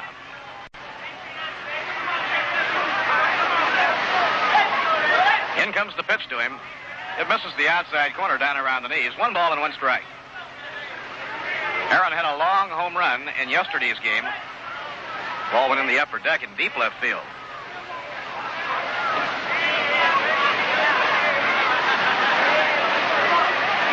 Now Jay slowing himself up just a little bit. He's up against a tough hitter in Hank Aaron.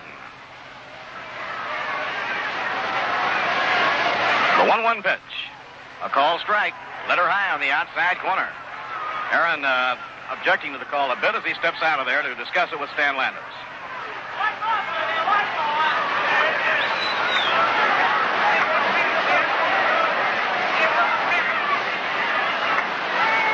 One and two on Henry Aaron. Elio Chicone deep at short and a stride toward the hole. Mantilla deep behind third. Jim Hickman shaded toward left center. The 1-2 pitch. Ground ball through the box into center field, a base hit. Mac Jones around second. He'll hold there as Hickman charges the ball hard.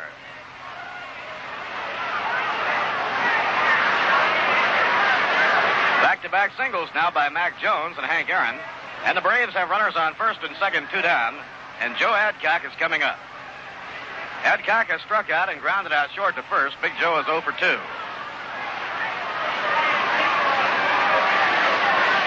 Right here, Jay Hook up against a very dangerous hitter in Joe Adcock.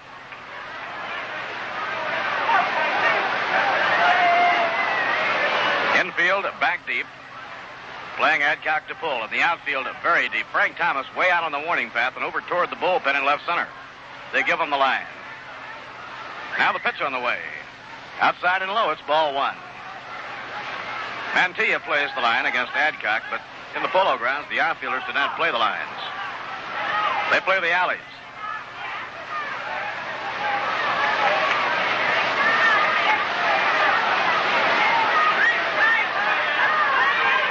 Mac Jones on second, Henry Aaron on first, 2 men away. Now Hook into his stretch. Kicks the leg, delivers. Curve ball that breaks over, a beauty. 1 ball and 1 strike.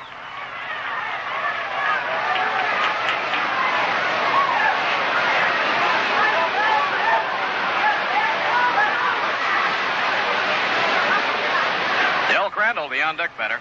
Now Chacon chases Jones back to second.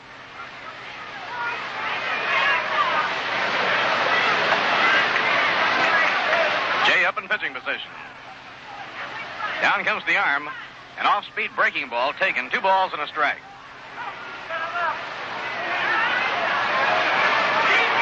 Milwaukee tying the game here in the top of the 5th inning on the home run by Roy Mcmillan. And they have a threat going now on base hits by Mac Jones and Hank Aaron.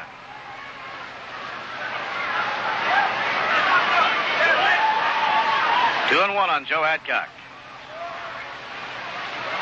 Here's the pitch on the way. Fastball in there, a call strike, 2 and 2.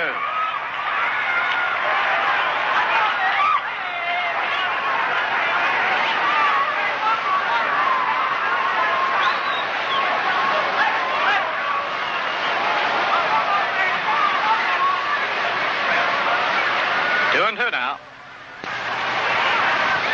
Elio Chicone backs up a bit and more over toward the hole at short. Pitching 2 and 2. Strike 3 called, and Adcock knew it. He was caught looking and turned and walked away, and that's the 6th strikeout in the game for Jay Hook. 1 run, 3 hits, no errors, and 2 left on. At the end of 4.5 innings, the score: the Milwaukee Braves won, and the New York Mets won.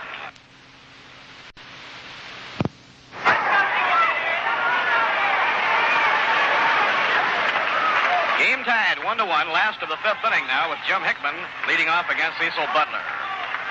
At Cincinnati, Jim Marshall hit a 3-run homer. Pittsburgh came up with 4 runs in the 3rd inning. They lead Cincinnati 4-1 at the end of 2.5. The Phillies got a run to go in front of the Cubs, 3-2 at the end of 4. Owens against Cardwell. Pitch to Hickman is taken low. 1 ball, no strikes. The Cardinals lead the Dodgers 1-0 at the end of 3. Johnny Padres against Larry Jackson. Now Cecil Butler looking in, has his sign from Del Crandall. The wind up and pitch to Hickman. He holds up on the swing. It's over, a strike. 1 ball and 1 strike. In the first game at Cleveland at the end of 6.5. It's Cleveland 4 and the Yankees 3. Both starters, Whitey Ford and Dick Donovan, is still in there.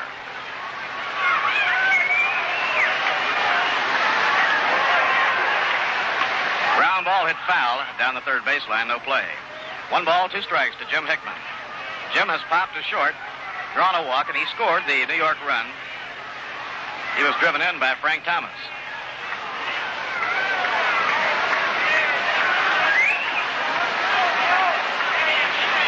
Hickman count-dealing that bat around. And now lets it come to rest on his shoulder for a moment. Butler winds the pitch. Curve is over, a beauty. Strike 3 call. That's strikeout number 5 for Cecil Butler. And right here, let's pause for station identification. At the 810 spot on your radio dial, this is WGY Schenectady.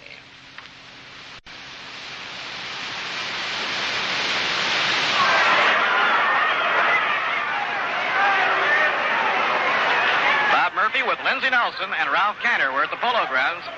Net sitting against Cecil Butler in the last of the 5th inning, and the game tied up. Elio Chicone, the batter, rips it foul back into the screen, and the count is strike 1. 7 innings complete now in the first game at Baltimore. The Orioles leading Washington 2-0. Jack Fisher dueling Don Rudolph.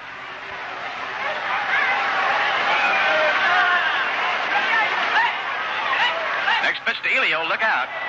He has to sit down and let that one go over his head. 1 ball and 1 strike. In a single game at Detroit, the Tigers lead the Red Sox 2-1 after 2.5 on a 2-run homer by Dick Brown. That's Galen Cisco against Phil Regan. The warm-ups at Minnesota, Norman Bass for Kansas City and Bonikowski for the Twins. The 1-1 pitch to Elio Chacon is inside and high. Ball 2, 2-1.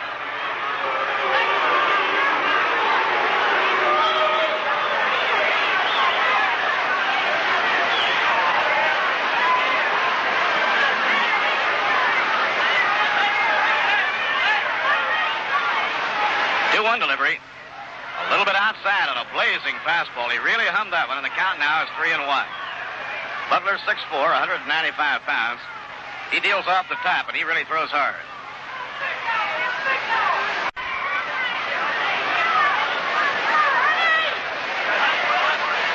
Pitching. Misses outside. 1 ball and 1 strike. Milwaukee gave up Dick Brown, Terry Fox, Chuck Cottier, and Billy Bruton to get Frank Bowling.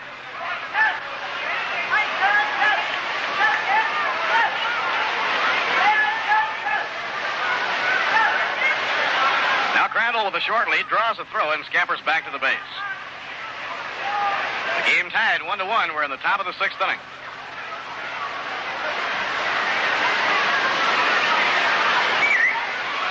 Fouled back into the screen. 1 ball, 2 strikes. 2 games with Chicago, Tuesday night and Wednesday afternoon. The night game starting at 8 o'clock, and the day game on Wednesday will start at 2. Then the Mets will go out on the road, visiting Milwaukee, Houston, Los Angeles, and San Francisco.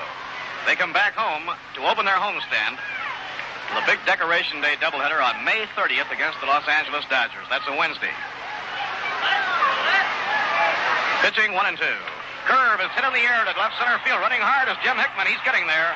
Makes the catch in left center. Makes the long throw, trying for a double play. Relayed by Neal. Safe at first on a close play. The throw went into Crandall, who was sliding back to first. Crandall had gone all the way to second. Hickman fired that ball from the alley in left center to Charlie Neal, who relayed to Throneberry, trying to double up Crandall.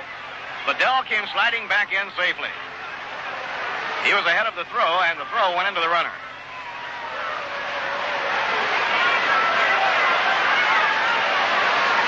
One man away on the long fly to left center, hit by Frank Bowling.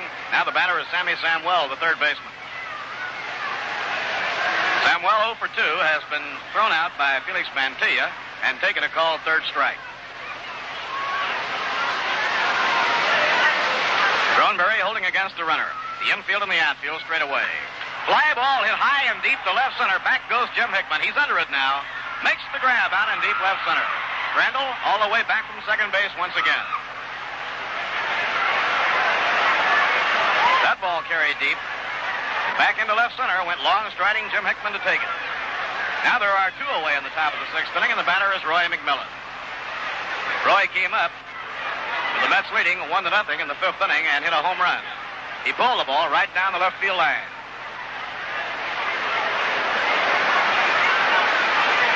Game tied 1-1. Pitch by Hook is off the outside corner. 1 ball and no strikes.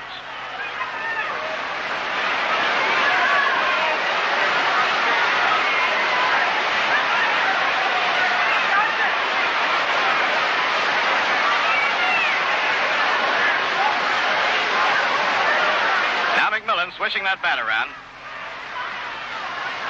Cocks it. And the pitch is a breaking ball outside. Ball 2 at 2-0. Jay Hook working very cautiously to Roy McMillan. Roy has a perfect day going in addition to his home run. He singled to left field in the third inning.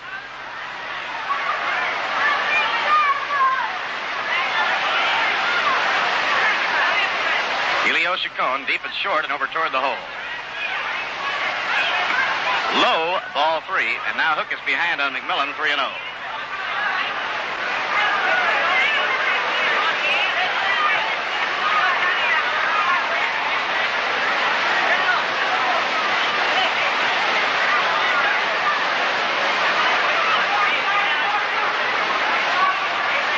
On Roy McMillan. He goes after it, a foul ball back upstairs. The pitcher due up next. Bertie Tevis gave the green light to Roy McMillan, and the count is 3-1.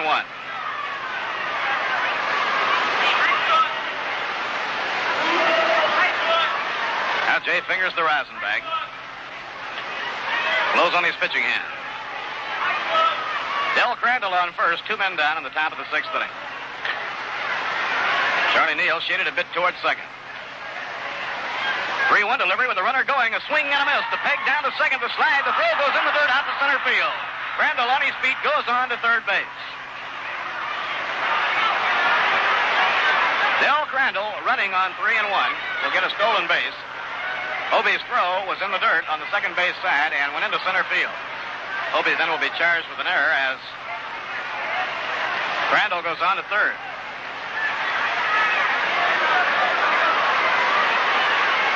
Give Del Crandall a stolen base, and it's an error charge to Hobie Landry.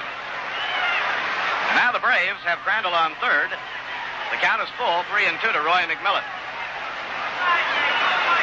Jay Hook working hard, trying to get Roy McMillan. He'd like to have that pitcher leading off in the next inning. Here's the windup by Hook and the pitch. Curve is outside. He lost him. And so now Butler will be coming up with runners on first and third, 2 down. That's the third walk given up by Hook, and Hobie Landreth goes out to talk to him for a moment. Cecil Butler coming up for the third time. He's been up twice and been struck out twice.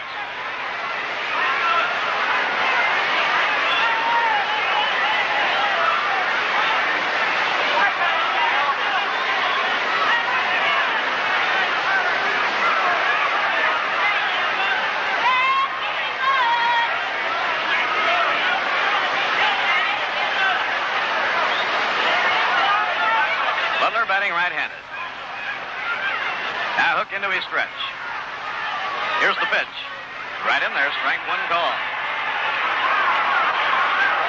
1-1, top of the sixth inning. The leadoff batter, Howie Bedell, the left fielder, is in the on-deck circle. Coach Bill Adair moving up to talk to the runner on third, Del Crandall. Around comes the arm. Curve outside and high. 1 ball, 1 strike.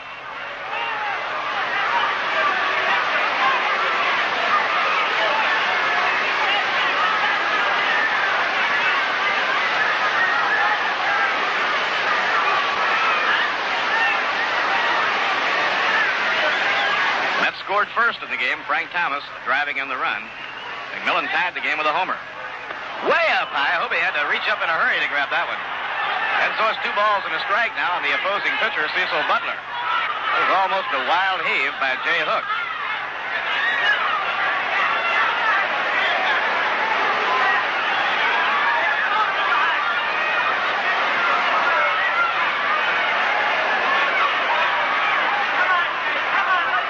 balls and 1 strike. Roy Mcmillan on first, Del Crandall on third with 2 men down. Pitching 2-1. Strike called. He came with a fastball. And the count is even now at 2-2.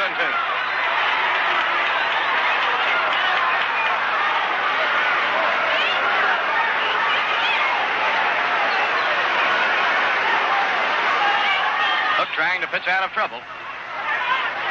Milwaukee with runners at the corners. There are 2 away. Pitching 2-2. Strike 3 call. Good fastball. For the 3rd straight time, Butler is called out on strikes. That's the 7th strikeout in 6 innings for Jay Hook. No runs, no hits, no errors, and 2 left on. At the end of 6.5 innings, it's the Milwaukee Braves 1 and the New York Mets 1.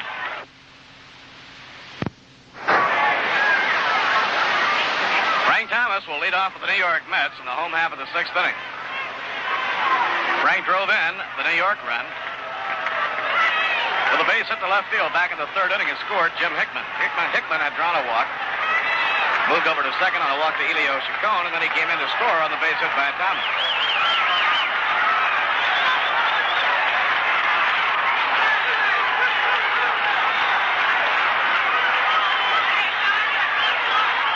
Butler out of his windup. Delivers a high drive to left field. It is back fairly deep, but it'll be caught and taken by Howie Bedell. That ball got up and kind of died. He must have hit it pretty close to the end of the bat. When it first went off the bat, it sounded and looked as though it might have a good chance to go to the seats. But it got up there and just suddenly tailed off, and the left fielder, Howie Bedell, takes it.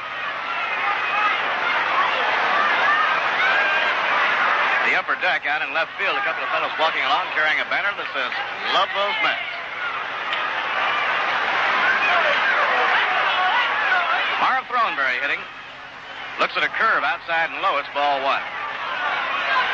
Another big banner on the upper deck in left field says, "Scout the Braves."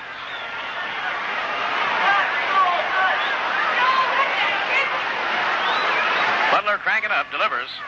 This time the breaking pitch is over to Throneberry. 1 ball and 1 strike.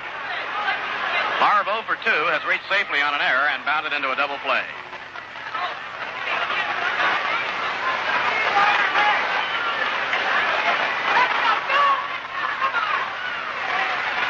Swing and a miss. He went after another breaking ball. Butler giving Marv Throneberry a steady diet of slow curves. The first game is all over in Cleveland, and the Indians won the opener of the doubleheader 6-4. Donovan winning his 6th of the year without a loss. Whitey Ford, the loser. Fastball inside in the count 2-2. There were home runs in that first game at Cleveland by John Romano with 2 on. Johnny Blanchard, Clete Boyer, and Roger Maris all connecting with the bases empty for 3 of the 4 Yankee runs.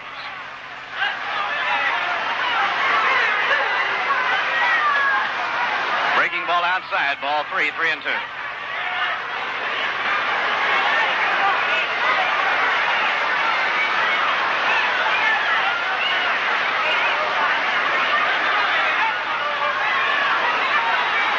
Payoff pitch coming up to Marv Throneberry. Butler winds and pitches.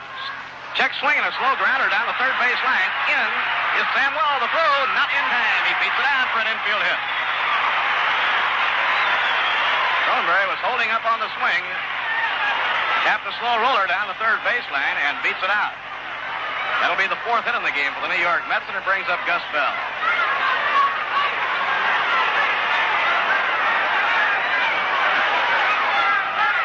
At the end of 4 innings in Cincinnati, the Pirates and Reds are tied up 4-4. Frank Robinson putting Cincinnati back in that game with a 2-run homer.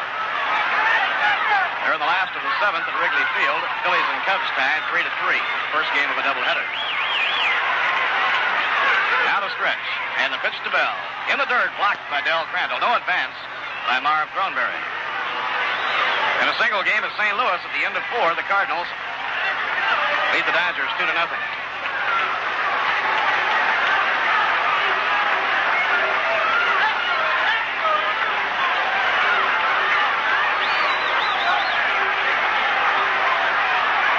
Bell wagging that bat around, waiting on Cecil Butler. Here's the pitch to him, and it's popped up on the left side of the infield. On the skin of the infield path, Roy Mcmillan is under it waiting. He has it for the out, and there are two away. And now, before Charlie Neal steps in to hit, we'll step out for station identification. You're tuned to WGY 810 on your radio dial, the General Electric station, Schenectady.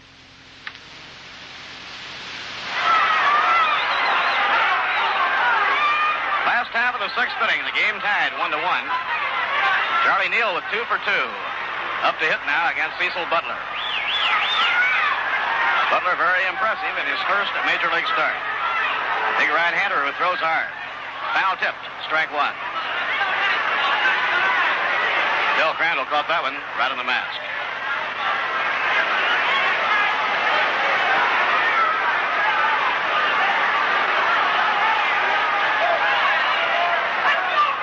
The first game in Baltimore is over. Hoyt Wilhelm came on to put down an uprising, and the Orioles beat Washington 3-2 in the opener. Wilhelm the winner in relief. The Birds had to get a run in the last of the ninth to win it, and Coutinho the loser in relief. Fouled it back toward the upper deck off the bat of Charlie Neal, and the count is strike two.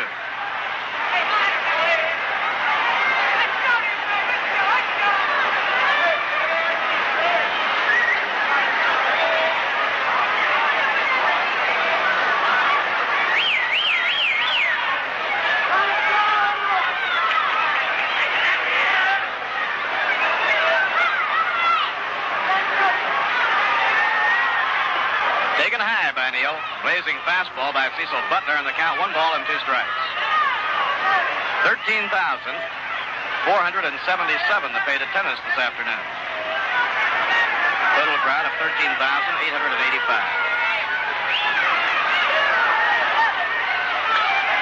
And the ball is popped high in the air to short right field. Ambling back is Frank Bowling, the second baseman, and he has it for the out that retires the side. In the sixth inning, no runs, 1 hit, no errors, 1 left on.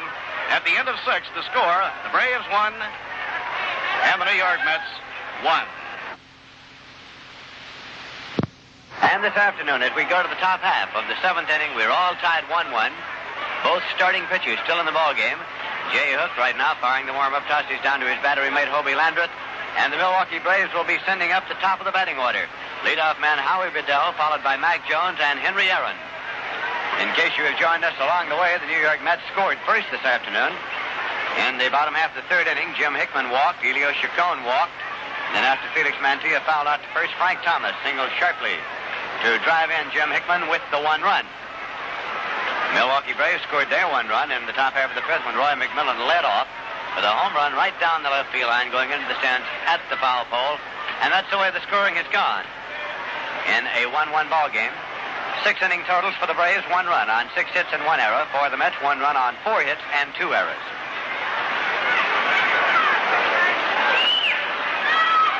So Howie Bedell comes up here for the 4th time. He has singled, walked, and grounded out. He is 1 for 2 officially.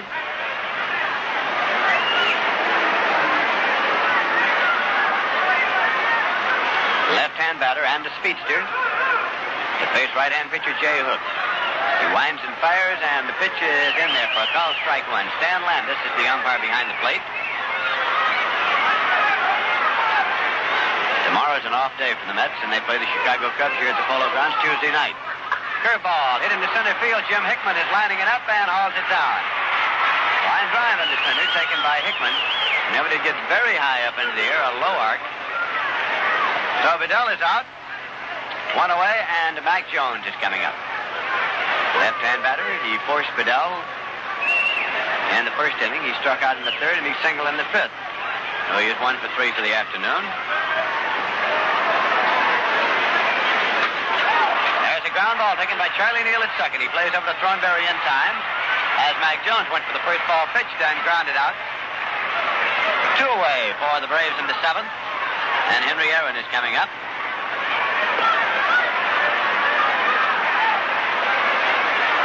Recent years, when you have spoken of complete ball players who can do it all, Henry Aaron has been one of the first mentioned. In 1960, he was chosen unanimously for the National League All-Star team. There's a pitch low for ball 1. And that was quite a tribute, unanimous selection on the All-Star team.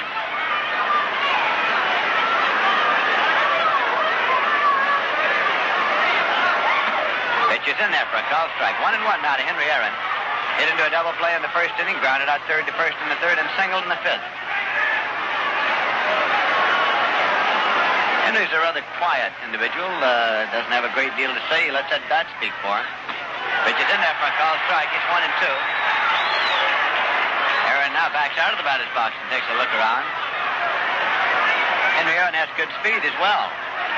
Manager Fred Haney says that when he was running the Braves, he didn't run Aaron more on the basis because he was afraid to risk an injury. Losing Aaron would be losing a great deal of his attack. Has a line drive.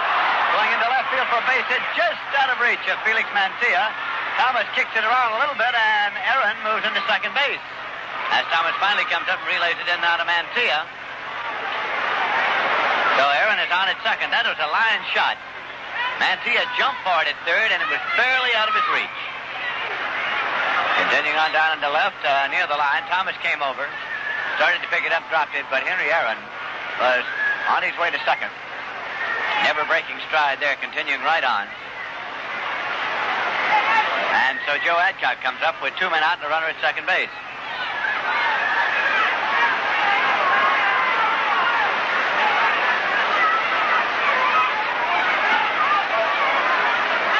Scored as a double for Henry Aaron. Adcock is at the plate, having struck out, grounded out, and struck out. Nothing for 3 this afternoon.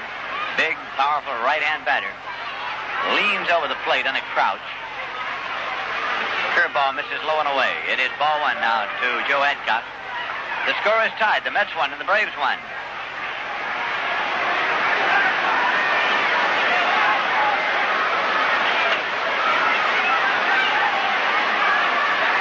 Time call for a moment as Henry Aaron gets rid of the helmet, flinging it off the diamond all the way over to Coach Billy Adair in the coach's box at third.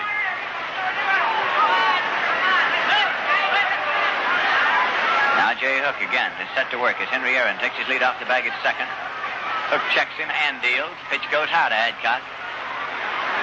2 balls and no strikes.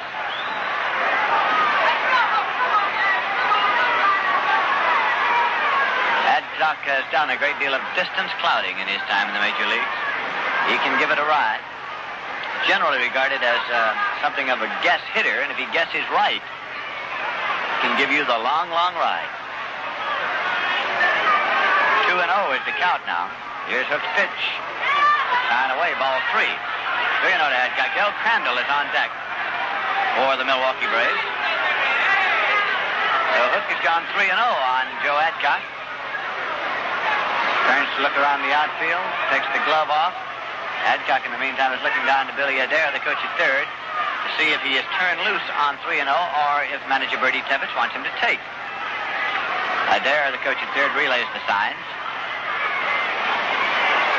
from manager Tebbetts to the batter. Here's the pitch. Turned him loose, and he took a rip. Swing and a miss. 3-1. When manager Bertie Tebbetts was managing at Cincinnati, he had Jimmy Dykes as his third base coach. Dykes is on Tebbetts' coaching staff here, but keeps him in the dugout. Time call as Howie Landreth goes out to check with Jay Hook. Andy Pafko coaches at first, and Billy Adair coaches at third. Roy Tebbetts with Jimmy Dykes along with the manager in the dugout, and pitching coach Whitlow Wyatt is in the bullpen. Now Charlie Neal is called into the conference of Landreth and Hook at the mound. All right, they're set. With 3 balls and 1 strike. The count to Big Joe Adcock. Got back in the lineup in the second game of yesterday's doubleheader after having been out with the effects of a cold and laryngitis. Henry Aaron leads at second base. The 3-1 pitch on the way. Swung on as a drive deep to center. Hickman is moving over, and he hauls it down, putting out. Jim Hickman ranging back and over to haul down the drive off the bat of Joe Adcock on a 3-1 pitch. And the Milwaukee Braves are out in the top half of the 7th inning with no runs on 1 hit. The double by Aaron. No errors and 1 man left. So at the end of 6 1/2 innings of play at the Polo Grounds, the score is Milwaukee Braves 1 and the New York Mets 1. We're going now to the bottom half of the 7th inning. With the score tied 1-1, and the New York Mets are sending up catcher Howie Bedell, who has walked and grounded out here this afternoon.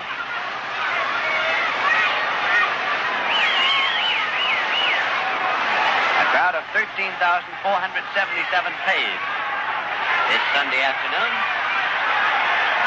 Cecil Butler, the starter, still in there for the Milwaukee Braves. Dips into the windup. Here's the pitch to Landers. It's in there. Fastball for a called strike one. Cecil Butler, 24 years old, from Dallas, Georgia, in his first major league start for the Milwaukee Braves here at the Polo Grounds today. Previously relieved 5 times for the Braves this season. Curveball, cut on, ground ball to short. Roy Mcmillan takes it, fires it on to Adcock in time, and Landers is out. One away, and pitcher Jay Hook is now shedding the jacket in the on-deck circle. Proceeds to the plate. He is a left-hand batter. He has been up twice. Came up with the bases loaded in the second inning and forced Landers, although he hit the ball sharply on the ground to Mcmillan at short. And Hook struck out in the 4th inning. So he is 0 for 2 for the day.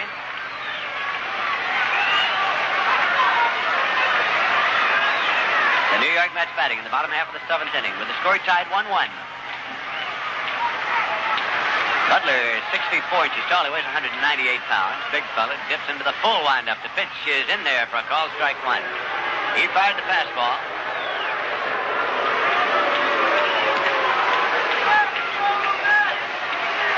Jim Hickman has now moved to the on-deck circle for the Mets. Now, an attempt to drag the bunt by Jay Hook. He was trying to drag it past pitcher Cecil Butler, and he brought Frank Bowling in at a gallop from his position at second, but missed it and took it for strike 2.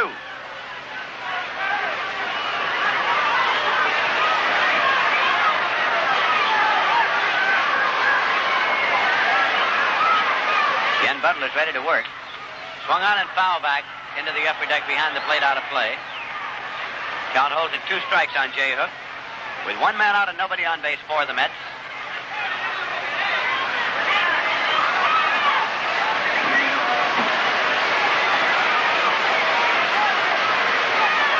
New York Mets having won 4 of their last 5 games to move up in the National League standings. Curveball, cut on and chopped, foul. High hop over in foul territory, taken by Crandall. Jay Hook halfway down to first, turns and comes back now. Count to him is still strike 2.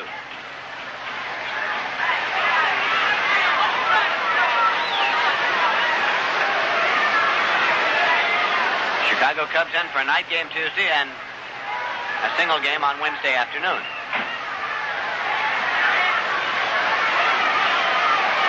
All right, here is 2-strike pitch. That was high and away. It's 1-2 now.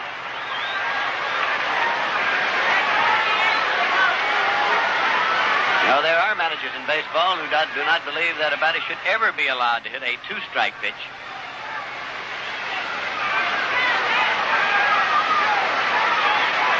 One ball and 2 strikes to count now to Jay Hook. That's high and away. It's ball 2, 2-2.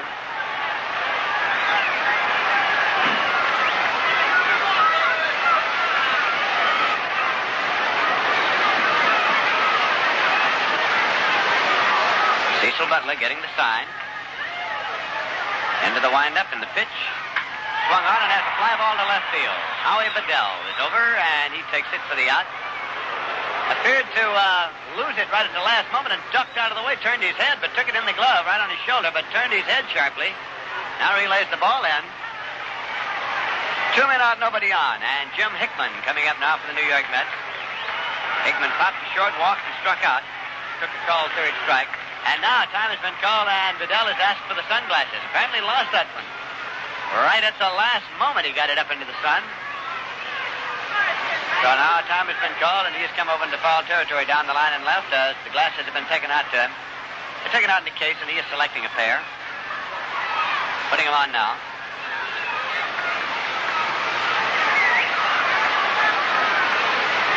Two men out and nobody on base for the Mets.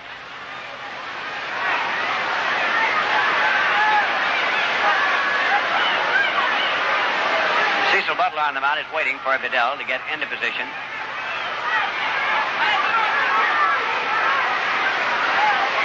as Hickman steps into the batter's box. Hickman has 5 home runs this season. The score is tied here, 1-1. The Braves and the Mets in the final game of the current series. The Mets leading in the series 2-1. Pitch is in there, fastball, called. Strike 1 to Jim Hickman, with Elio Chicone now in the on-deck circle.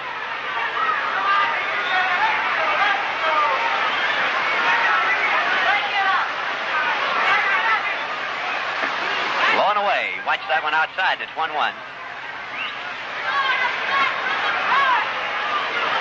Baseball cannot get much more competitive, much more closely competitive, much more exciting than this series has been between New York Mets and the Milwaukee Braves. Pitch is outside. 2 balls and 1 strike now to Jim Hickman.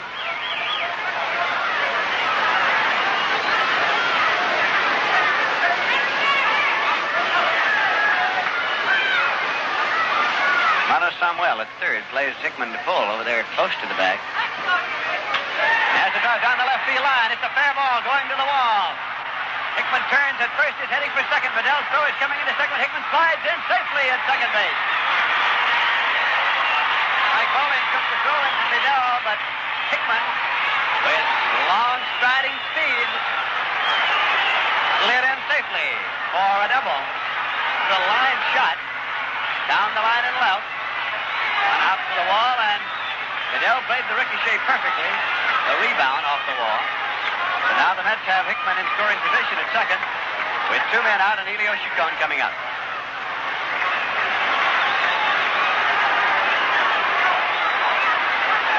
That was base hit number 5 for the Mets off Cecil Butler. Chicone, right-hand batter, holds the bat high. The curveball is taken inside for ball 1.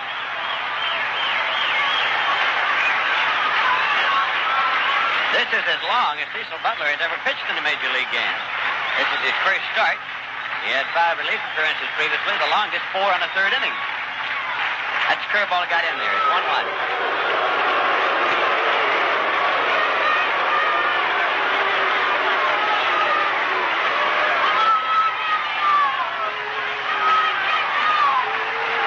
Butler's looking into Del Crandall to get the sign as Hickman leads off the bag at second base.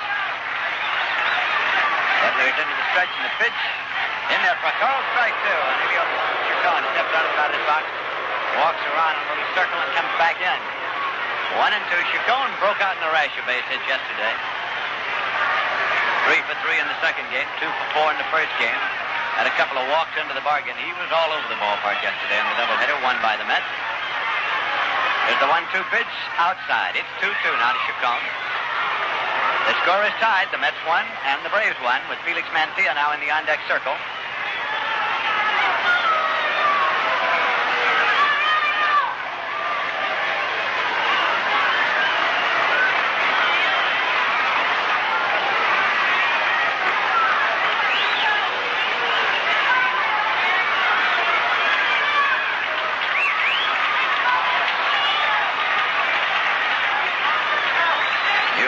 Cecil Butler looks in now to get the sign from Crandall. Hickman leads at second. 2-2 pitch swung on. Has a ground ball foul on the third baseline. Foul ball. Out of Samwell. Had to dash over to try to backhand it. It's a foul ball.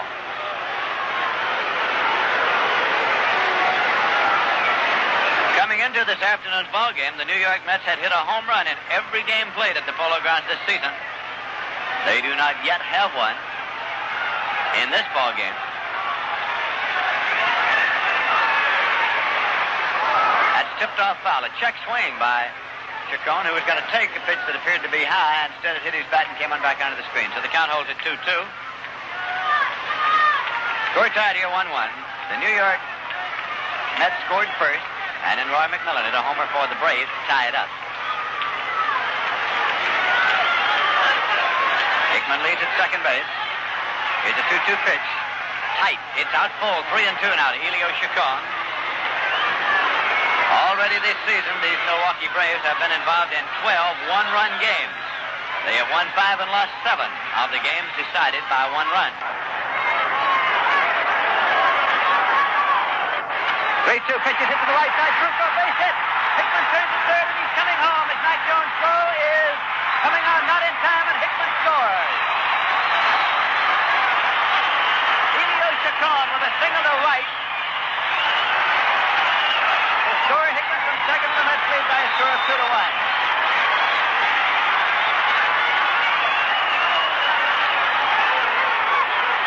And that brings up Felix Mancia, who he struck out, fouled out to first, and flied to right. Felix Mancia started the day as the 8th leading hitter in the National League. His batting average starting the day, 329. He's a right-hand batter. Chacon leads at first. Cecil Butler fires over to first, not in time to get Chacon. And that's with 1 run on here in the bottom half of the 7th inning. They'll take the lead by a score of 2-1. Butler again is into the stretch position. The pitch is on the way, low and away. It's ball 1. Mancia looks down to Sully Amos, the coach at third. Frank Thomas is in the on-deck circle for the Mets.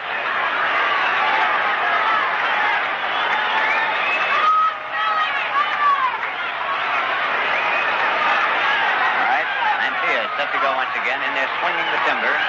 And starting to lift under Crandall to get the sign. Has it. Chacon takes his lead at first. Adcock holding against the runner there. The throw over to first, not in time. Chacon dashing back. There were 2 men out. Chacon is an exciting ball player. Loves to run. There's a swing and a ground ball to short. Roy Mcmillan up with it, goes over to Bowling for the force at second, that retires the side. So Mancia has forced Chacon. Play going from Mcmillan to Frank Bowling. And the Mets are out in the bottom half of the 7th inning, but not before they have gone ahead with 1 run on 2 hits, no errors, and 1 left.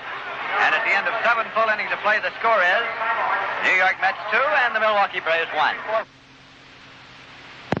Now here is the first pitch to Del Crandall, fouled off. Right off his foot for strike 1. The end of an inning and a half. Kansas City A's and the Minnesota Twins, no score. Bass against Bonikowski.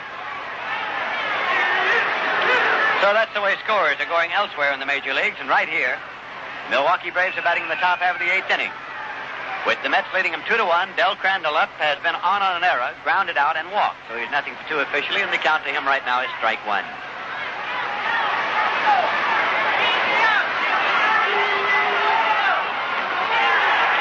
It's got a corner, and it's a called strike. As J. Hook curved him and caught one on the outside for strike 2 count. Frank Bowling is now on deck for the Milwaukee Braves. Slow curveball that is punched off the glove of Mancia, going on out into left field, and Crandall turns at first, holds on as Frank Thomas comes up with the ball and fires it back in the hole, and Mancia came over, barely deflected it. It goes as a base hit for Del Crandall. A single to left, and that will bring up Frank Bowling, right-hand batter. He is 1 for 3 this afternoon. Crandall at first base, of course, represents potential tying run, so the Mets, in anticipation of a possible sacrifice attempt, have moved to Felix Mancia, and even with the bag at third. Mark Thornberry at first, holding against the runner, but in a position to charge. And now Hovey Landreth is call time. He's going to the mound, and as he does, in order to allow our stations to identify themselves, we pause now for station identification. Time for...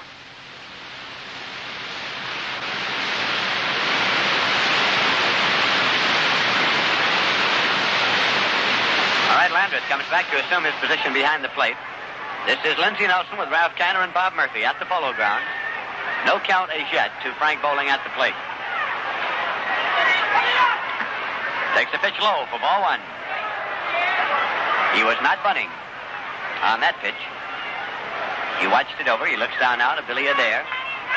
See what manager Bertie Tebbets wants him to do with this one.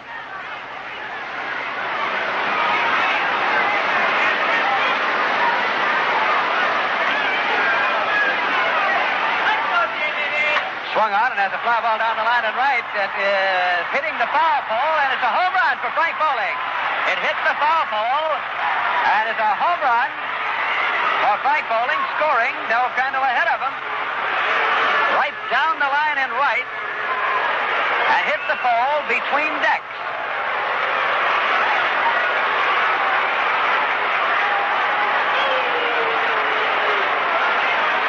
And that puts the Milwaukee Braves out in front in the ballgame by a score of 3-2 with nobody out. And Amato Samwell coming up.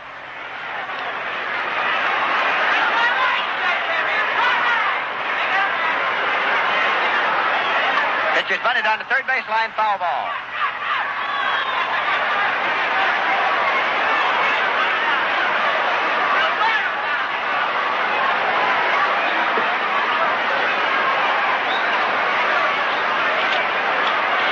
Samwell coming back now to pick up the bat, bunting for the base hit. He had sped down to first base. Bob Henley and Bob Shaw had been throwing in the bullpen for the Braves. That pitch goes high, and it's ball one. But now that the Braves have gone ahead, the action in the bullpen has subsided. Manager Bertie Tebbetts had him going out there in case they got down to the pitcher, and he wanted to use a pinch hitter.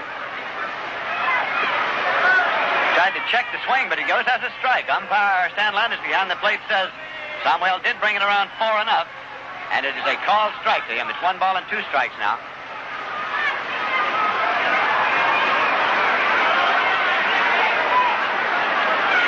Pitch misses low and away.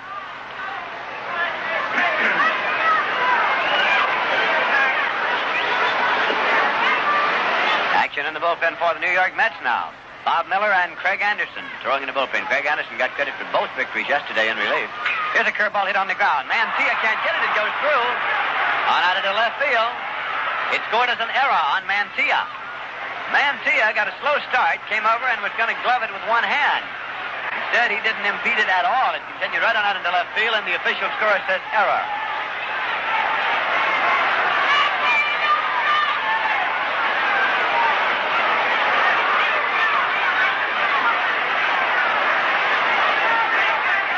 The official scorer says error. Man operating the scoreboard was showing a hit sign, but the official scorer gave it the error sign immediately. And now here is Roy Mcmillan, batting number 8 in the batting order. The single and a home run to his credit today. That's a pitch out. Ball 1. This is WGY Schenectady.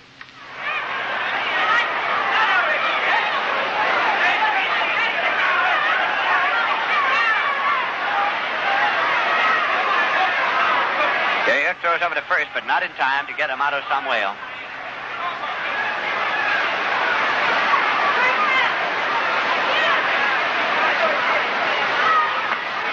It's in there for a called strike. 1-1 now to Mcmillan. With the Mets leading by 1 run in the top of the 5th, Mcmillan had a home run that tied it up at that point. And when the Mets took the lead again 2-1, Frank Bowling has homered with Crandall on base to put the Braves out in front by a score of 3-2. And they have Amato Samwell on at third, or rather on at first, with nobody out.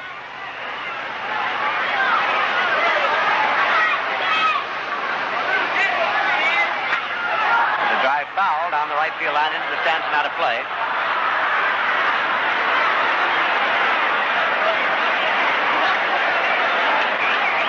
So the count to Mcmillan is 1 ball and 2 strikes.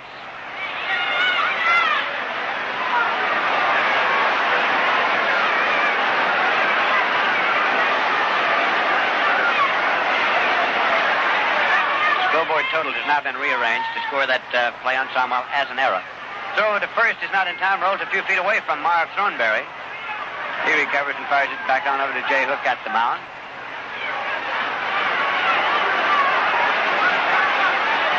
Ball goes high to Mcmillan. It's 2-2 now. Still nobody out for the Braves, batting in the top half of the 8th inning, and they have 2 runs in this inning. Craig Anderson, Bob Miller, both right-handers, still throwing in the bullpen under the supervision of Met pitching coach Red Ruffing.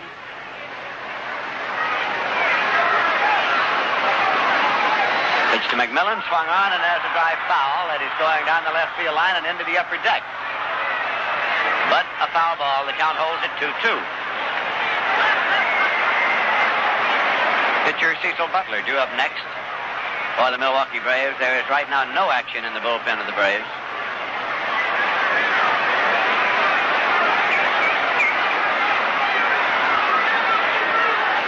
Two balls, 2 strikes to Mcmillan.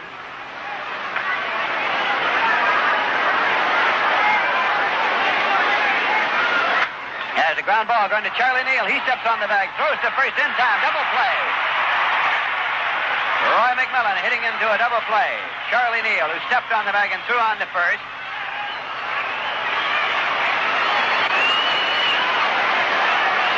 Two men out, nobody on. And Cecil Butler is going to bat for himself. Started up there without the hard hat. Goes back now to get the helmet. Takes the soft cap and puts it in his hip pocket. Many ball players do that. Some don't want to be bothered with it. In Chicago, the Phillies have scored 4 runs in the top half of the 8th inning, so that they now lead the Chicago Cubs by a score of 7-6 at the end of 7 1/2. There is a pitch that is low to Cecil Butler. He's been up 3 times, struck out all 3 times, still looking for his first major league hit.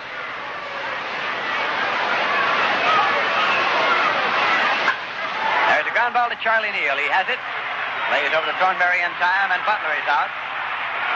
So that in the top half of the 8th inning, the Milwaukee Braves got 2 runs on 2 hits. There was 1 Met error, and there was nobody left on base. So at the end of 7 1/2 innings of play, the score is the Milwaukee Braves 3 and the New York Mets 2.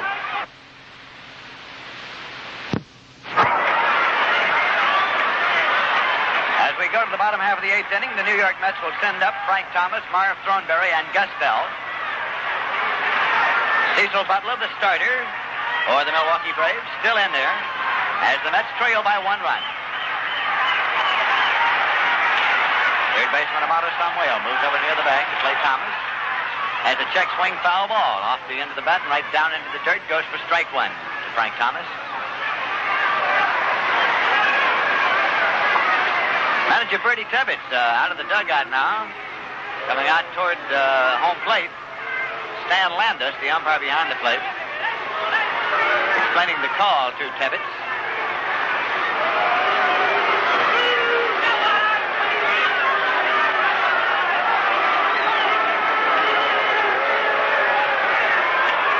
Apparently the call is ball 1. Apparently the call is ball 1, and Tebbets wanted the explanation of that and got it. Pitch is high, ball 2. He got it, we didn't, but the count is ball 2 and strike, no strikes.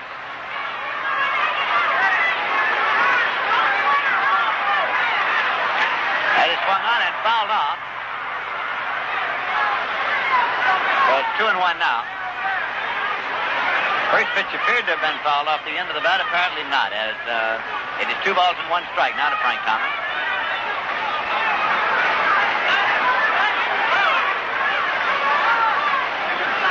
Well, now Stan Landis has called time, turns around to the press box to notify both scoreboards that the count is 2 strikes, so it was fouled off, and that was the explanation. So we'll get this count straightened out in a moment.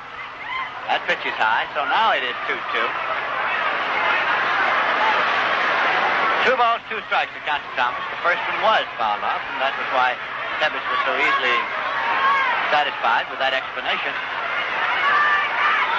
2 and 2.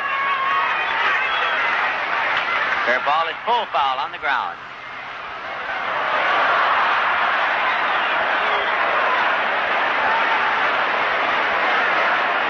So the count holds to Thomas, 2 balls, 2 strikes.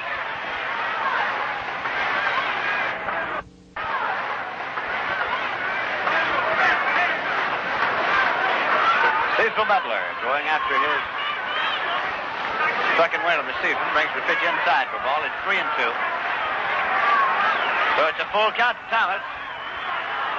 And 24-year-old Cecil Butler is faced with the problem of a payoff pitch.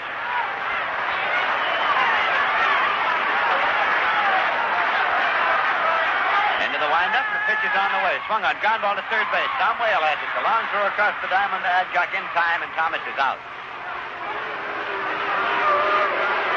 1 away, nobody on, and Marv Thornberry is coming up. Thornberry beat out an infield hit in the 6th inning. Saw on an error in the 2nd and hit into a double play in the 3rd. So he is 1 for 3 officially this afternoon. Well, here is a man capable of hitting the ball all sorts of distances. During his minor and major league career, he's had a few tape measure jobs.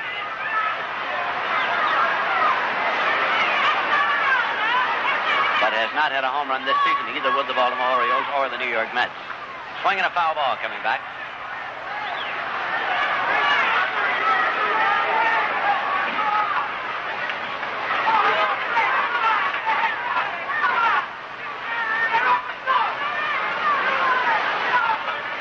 Cecil Butler into the windup. Pitch is inside. Brought the fastball in that time. It's 1-1. Gus Bell is now on deck for the Mets as the Milwaukee Braves lead by a score of 3-2 in the bottom half of the 8th inning at the Polo Grounds.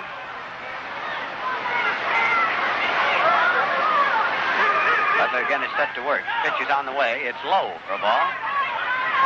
2-1. Thornberry ready to rip that one. Took the stride, but checked the bat. It's 2 balls and 1 strike.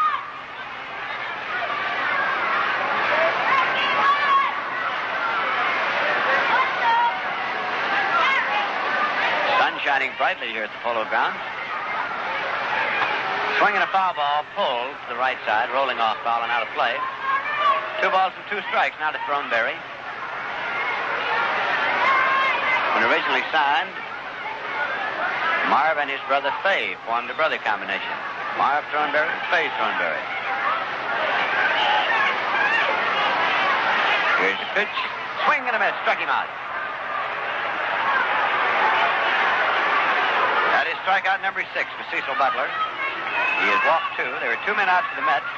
Nobody on base, and Gus Bell coming up. Bell is nothing for 3 today. Fouled out to third, grounded out to first, and popped short.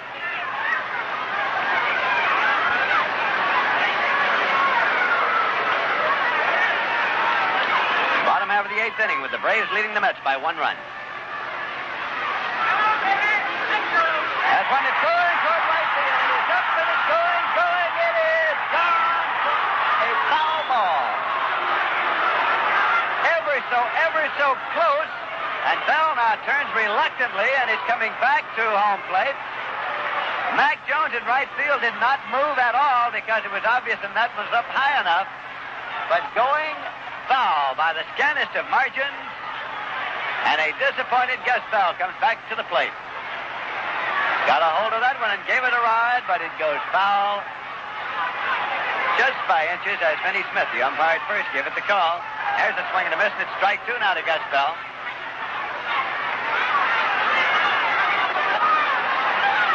Now Bell steps back again, swings the bat and comes back into the batter's box. Thought he had the home run, and so did we, for that matter. 2-strike count. He watches low, and it's ball 1. 1-2 now. Charlie Neal is on deck for the Mets.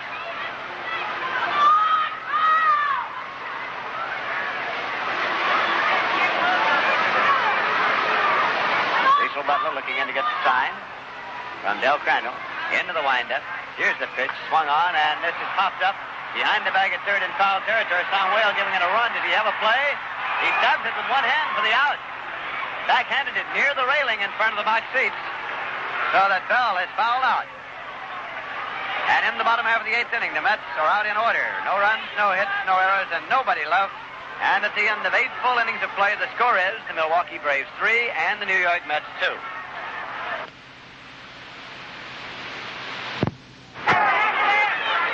We're going now to the top half of the 9th inning. And the New York Mets are bringing on a new pitcher. It is Craig Anderson, who was a double winner yesterday. So Craig Anderson doubtless will get a hand when he is announced here at the Polo Grounds. He is walking in now, has reached the infield area. Here's the announcement.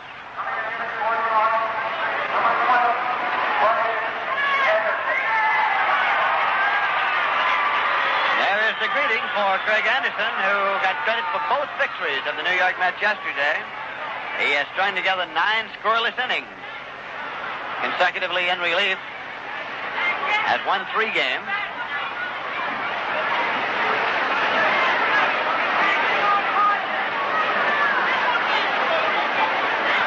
So Anderson comes in relief of Jay Hook, who pitched 8 innings, in which he gave up 3 runs on 9 hits.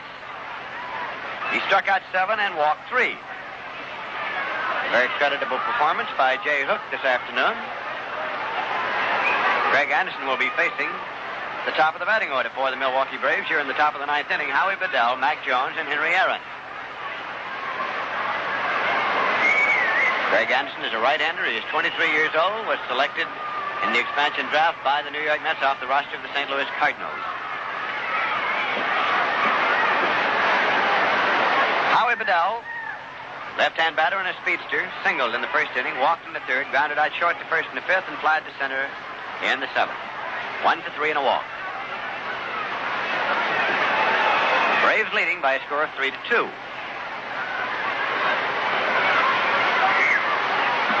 It's in there for a called strike one to Howie Bedell.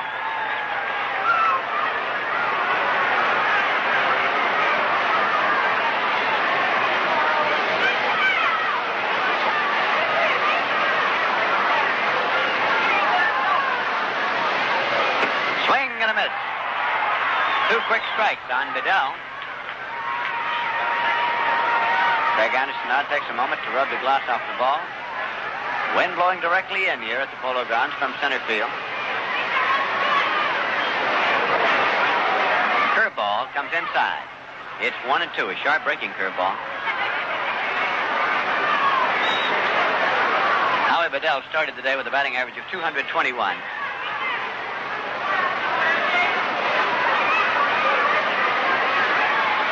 Swinging a ground ball to the right side. Charlie Neal has it. Lays over to Thornberry, and Bedell is out. Gets down to first in a hurry. So there's one away, and Mac Jones coming up now for the Braves. Forced Bedell in the first inning, struck out in the third, singled in the fifth, and grounded out in the seventh. So he is 1 for 4 today.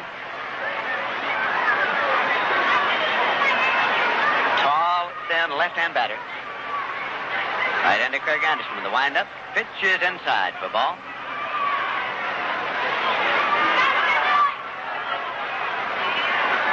No activity in either bullpen at this moment. With the Braves batting here in the top half of the ninth inning. That pitch is low for a ball. So Craig Anderson is behind to Jones, 2 balls and no strikes.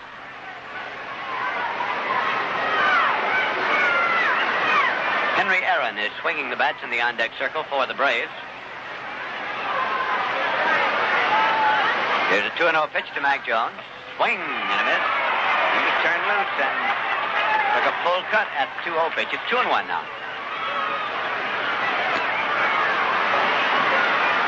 He's a dangerous man at the plate anytime. He can ride the baseball.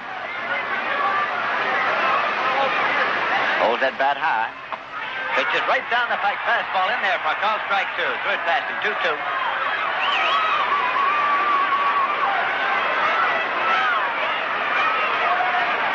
Craig Anderson working here with 1 man out and nobody on base for the Braves.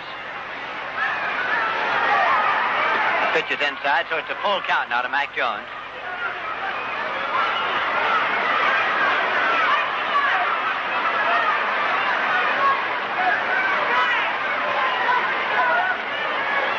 Jones again. Swinging the bat. Here's the pitch. Fouled off.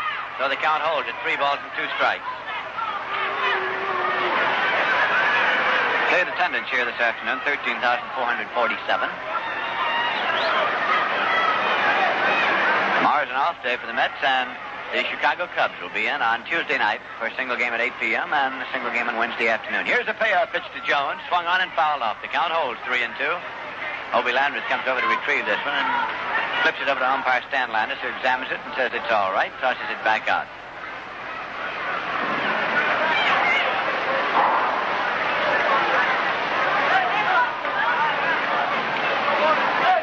So again, Craig Anderson is faced with the problem of a payoff pitch to Mac Jones.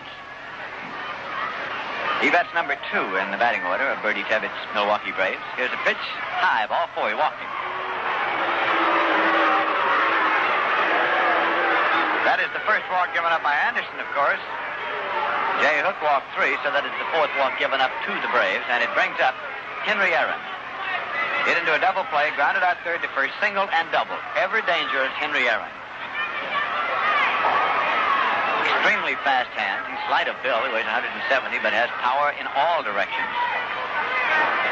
Now he steps back out of the batter's box and wants something.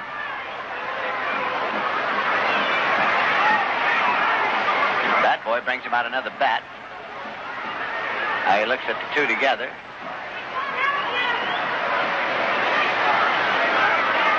Wants still another bat. Now he has the one he wants. And he got all the way up there before he discovered he didn't have the bat he wanted.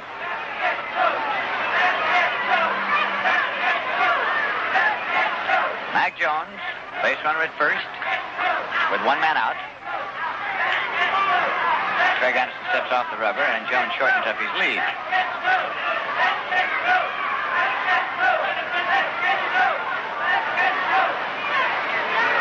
All right, Anderson is into pitching position. Jones leads. The pitch to Aaron is popped up to shortstop. Elio Chicone, with the glasses flipped down, back on the outfield grass, makes the catch for the out. No advance by Jones at first. Aaron went for the first ball pitched and popped out to Elio Chacon. Two-away runner at first. Big Joe Adcock coming up now. Struck out, grounded out short to first, struck out and flied to center. Nothing for 4 today. Big Joe, a powerful right-hand batter.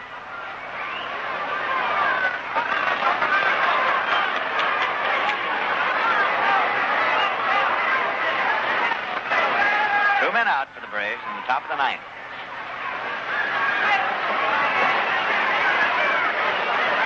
Here's the pitch to Adcock. Swung on and has a fly ball going deep to right.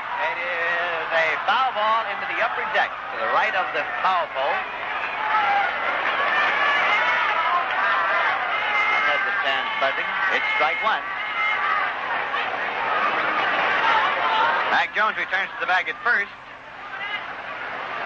In case you'd like to look ahead to the bottom half of the ninth inning, the New York Mets are scheduled to send up Charlie Neal, Hobie Landreth, and the pitcher.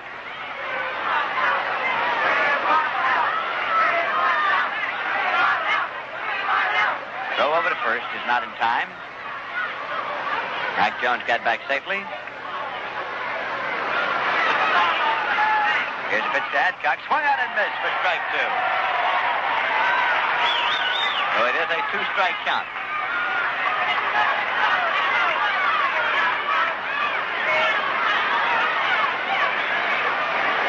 St. Louis, Larry Jackson still has the Dodgers shut out after 7 innings, and the Cardinals lead them 2-0. John Padres is pitching for Los Angeles. Two-strike count to Joe Adcock. Mac Jones takes his lead off first. Throw over to first is not in time. Milwaukee Braves leading the Mets by a score of 3-2 here. Braves batting in the top half of the ninth inning. Adcock steps back out of the batter's box, and time is called.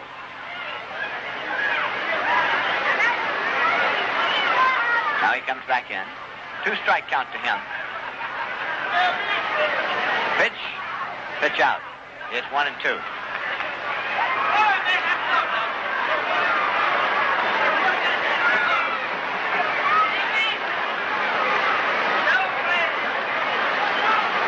Jones leads as Anderson looks in to get the sign from catcher Hobie Landreth. Shakes off one. Now has the pitch he wants. Into the stretch position. Throw over to first. Jones got back safely, but a close play there that time. Thornberry had the ball on him and a close play on Mac Jones at first base. Shortens up a little here. The pitch swung on and missed. Strike three. Struck him out. So Anderson strikes out Adcock, and in the top half of the ninth inning, Milwaukee Braves got no runs on no hits, no errors, and one man left. The end of 8 1/2 innings of play. At the Polo Grounds, the score is Milwaukee Braves 3 and the New York Mets 2.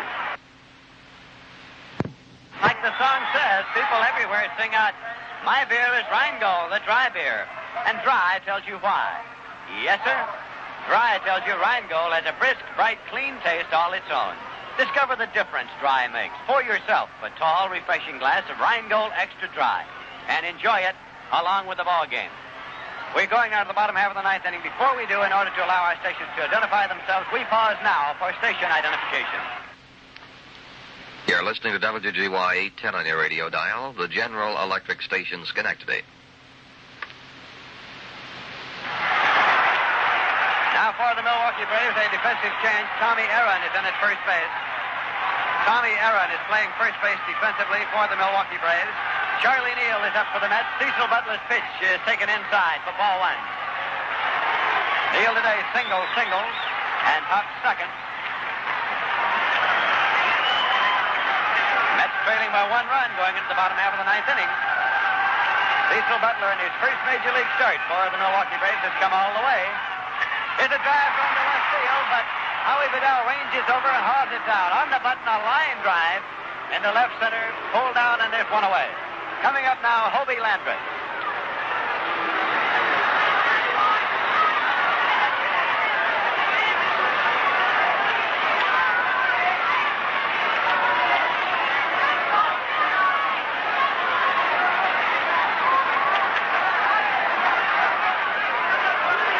Hobie Landreth, who pulled out the first game for the Mets yesterday with a home run into the right field stand, his first of the season. He's a left-hand batter. Butler's pitch goes high for ball 1. Hobie stands 5 feet 8 inches tall.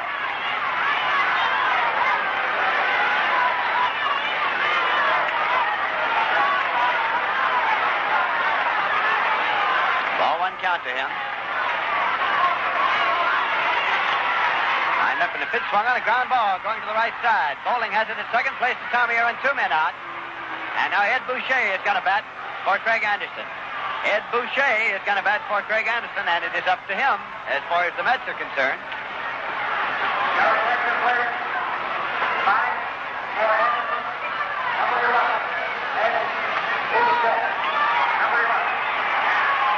Two men out, nobody on base. The Mets trailing by 1 run, and Ed Boucher is coming up.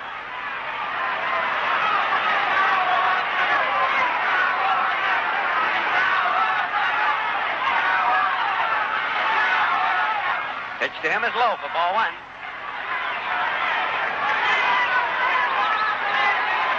Bob Henley is throwing in the bullpen for the Milwaukee Braves.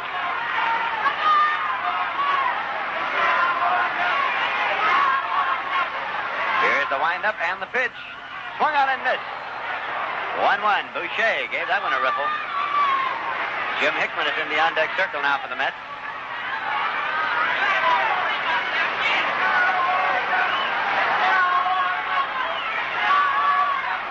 Boucher swinging the bat. Waiting for the pitch from Butler. It's on the way. Foul back onto the screen and out of play.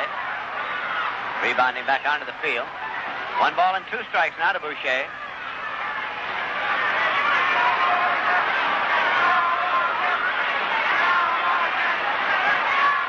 Exciting and close ball game all the way, and it's come down to 2 men out in the bottom half of the 9th. Here's the pitch. Swing and a miss. Strike 3. Struck him out.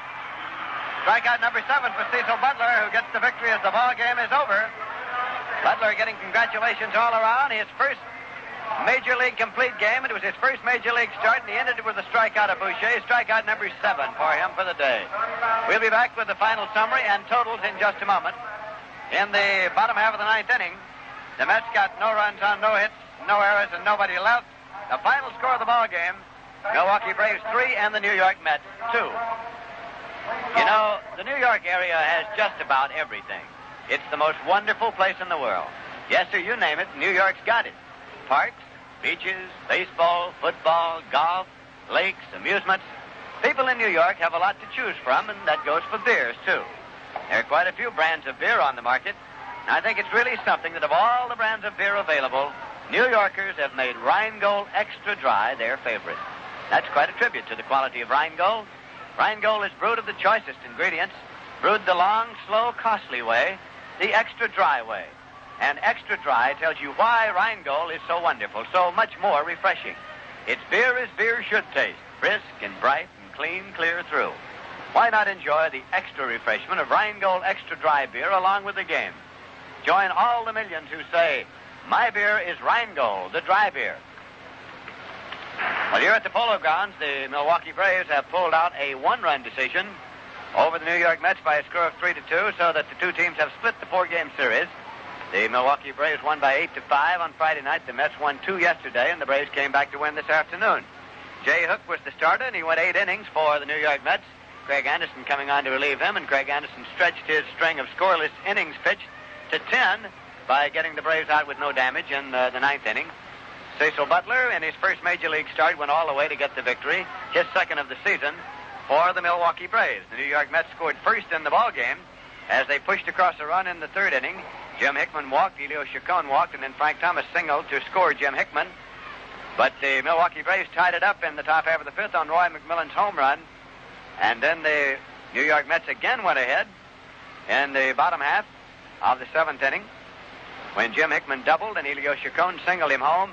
But then the Milwaukee Braves came right back in the top half of the eighth. Del Crandall single, and Frank Bowling, a right-hand batter, hit a home run to right that put the Braves out in front for the first time in the ball game, 3-2, and that is the way the ball game ended. The final totals for the Milwaukee Braves: 3 runs on 9 hits and 1 error. For the New York Mets, 2 runs on 6 hits and 3 errors. The winning pitcher, Cecil Butler, who now has won 2 and lost none, and the losing pitcher for the New York Mets was Jay Hook, who now has won 2 games and lost 2. And that wraps up another New York Mets game. Sure hope you enjoyed it. Ryan Gold certainly enjoyed bringing it your way. Looking at our schedule, we see that the Mets next face the Chicago Cubs here at the Polo Grounds on Tuesday night. We'll be on the air Tuesday night at 7:55, and we'll all be on hand to bring you the action.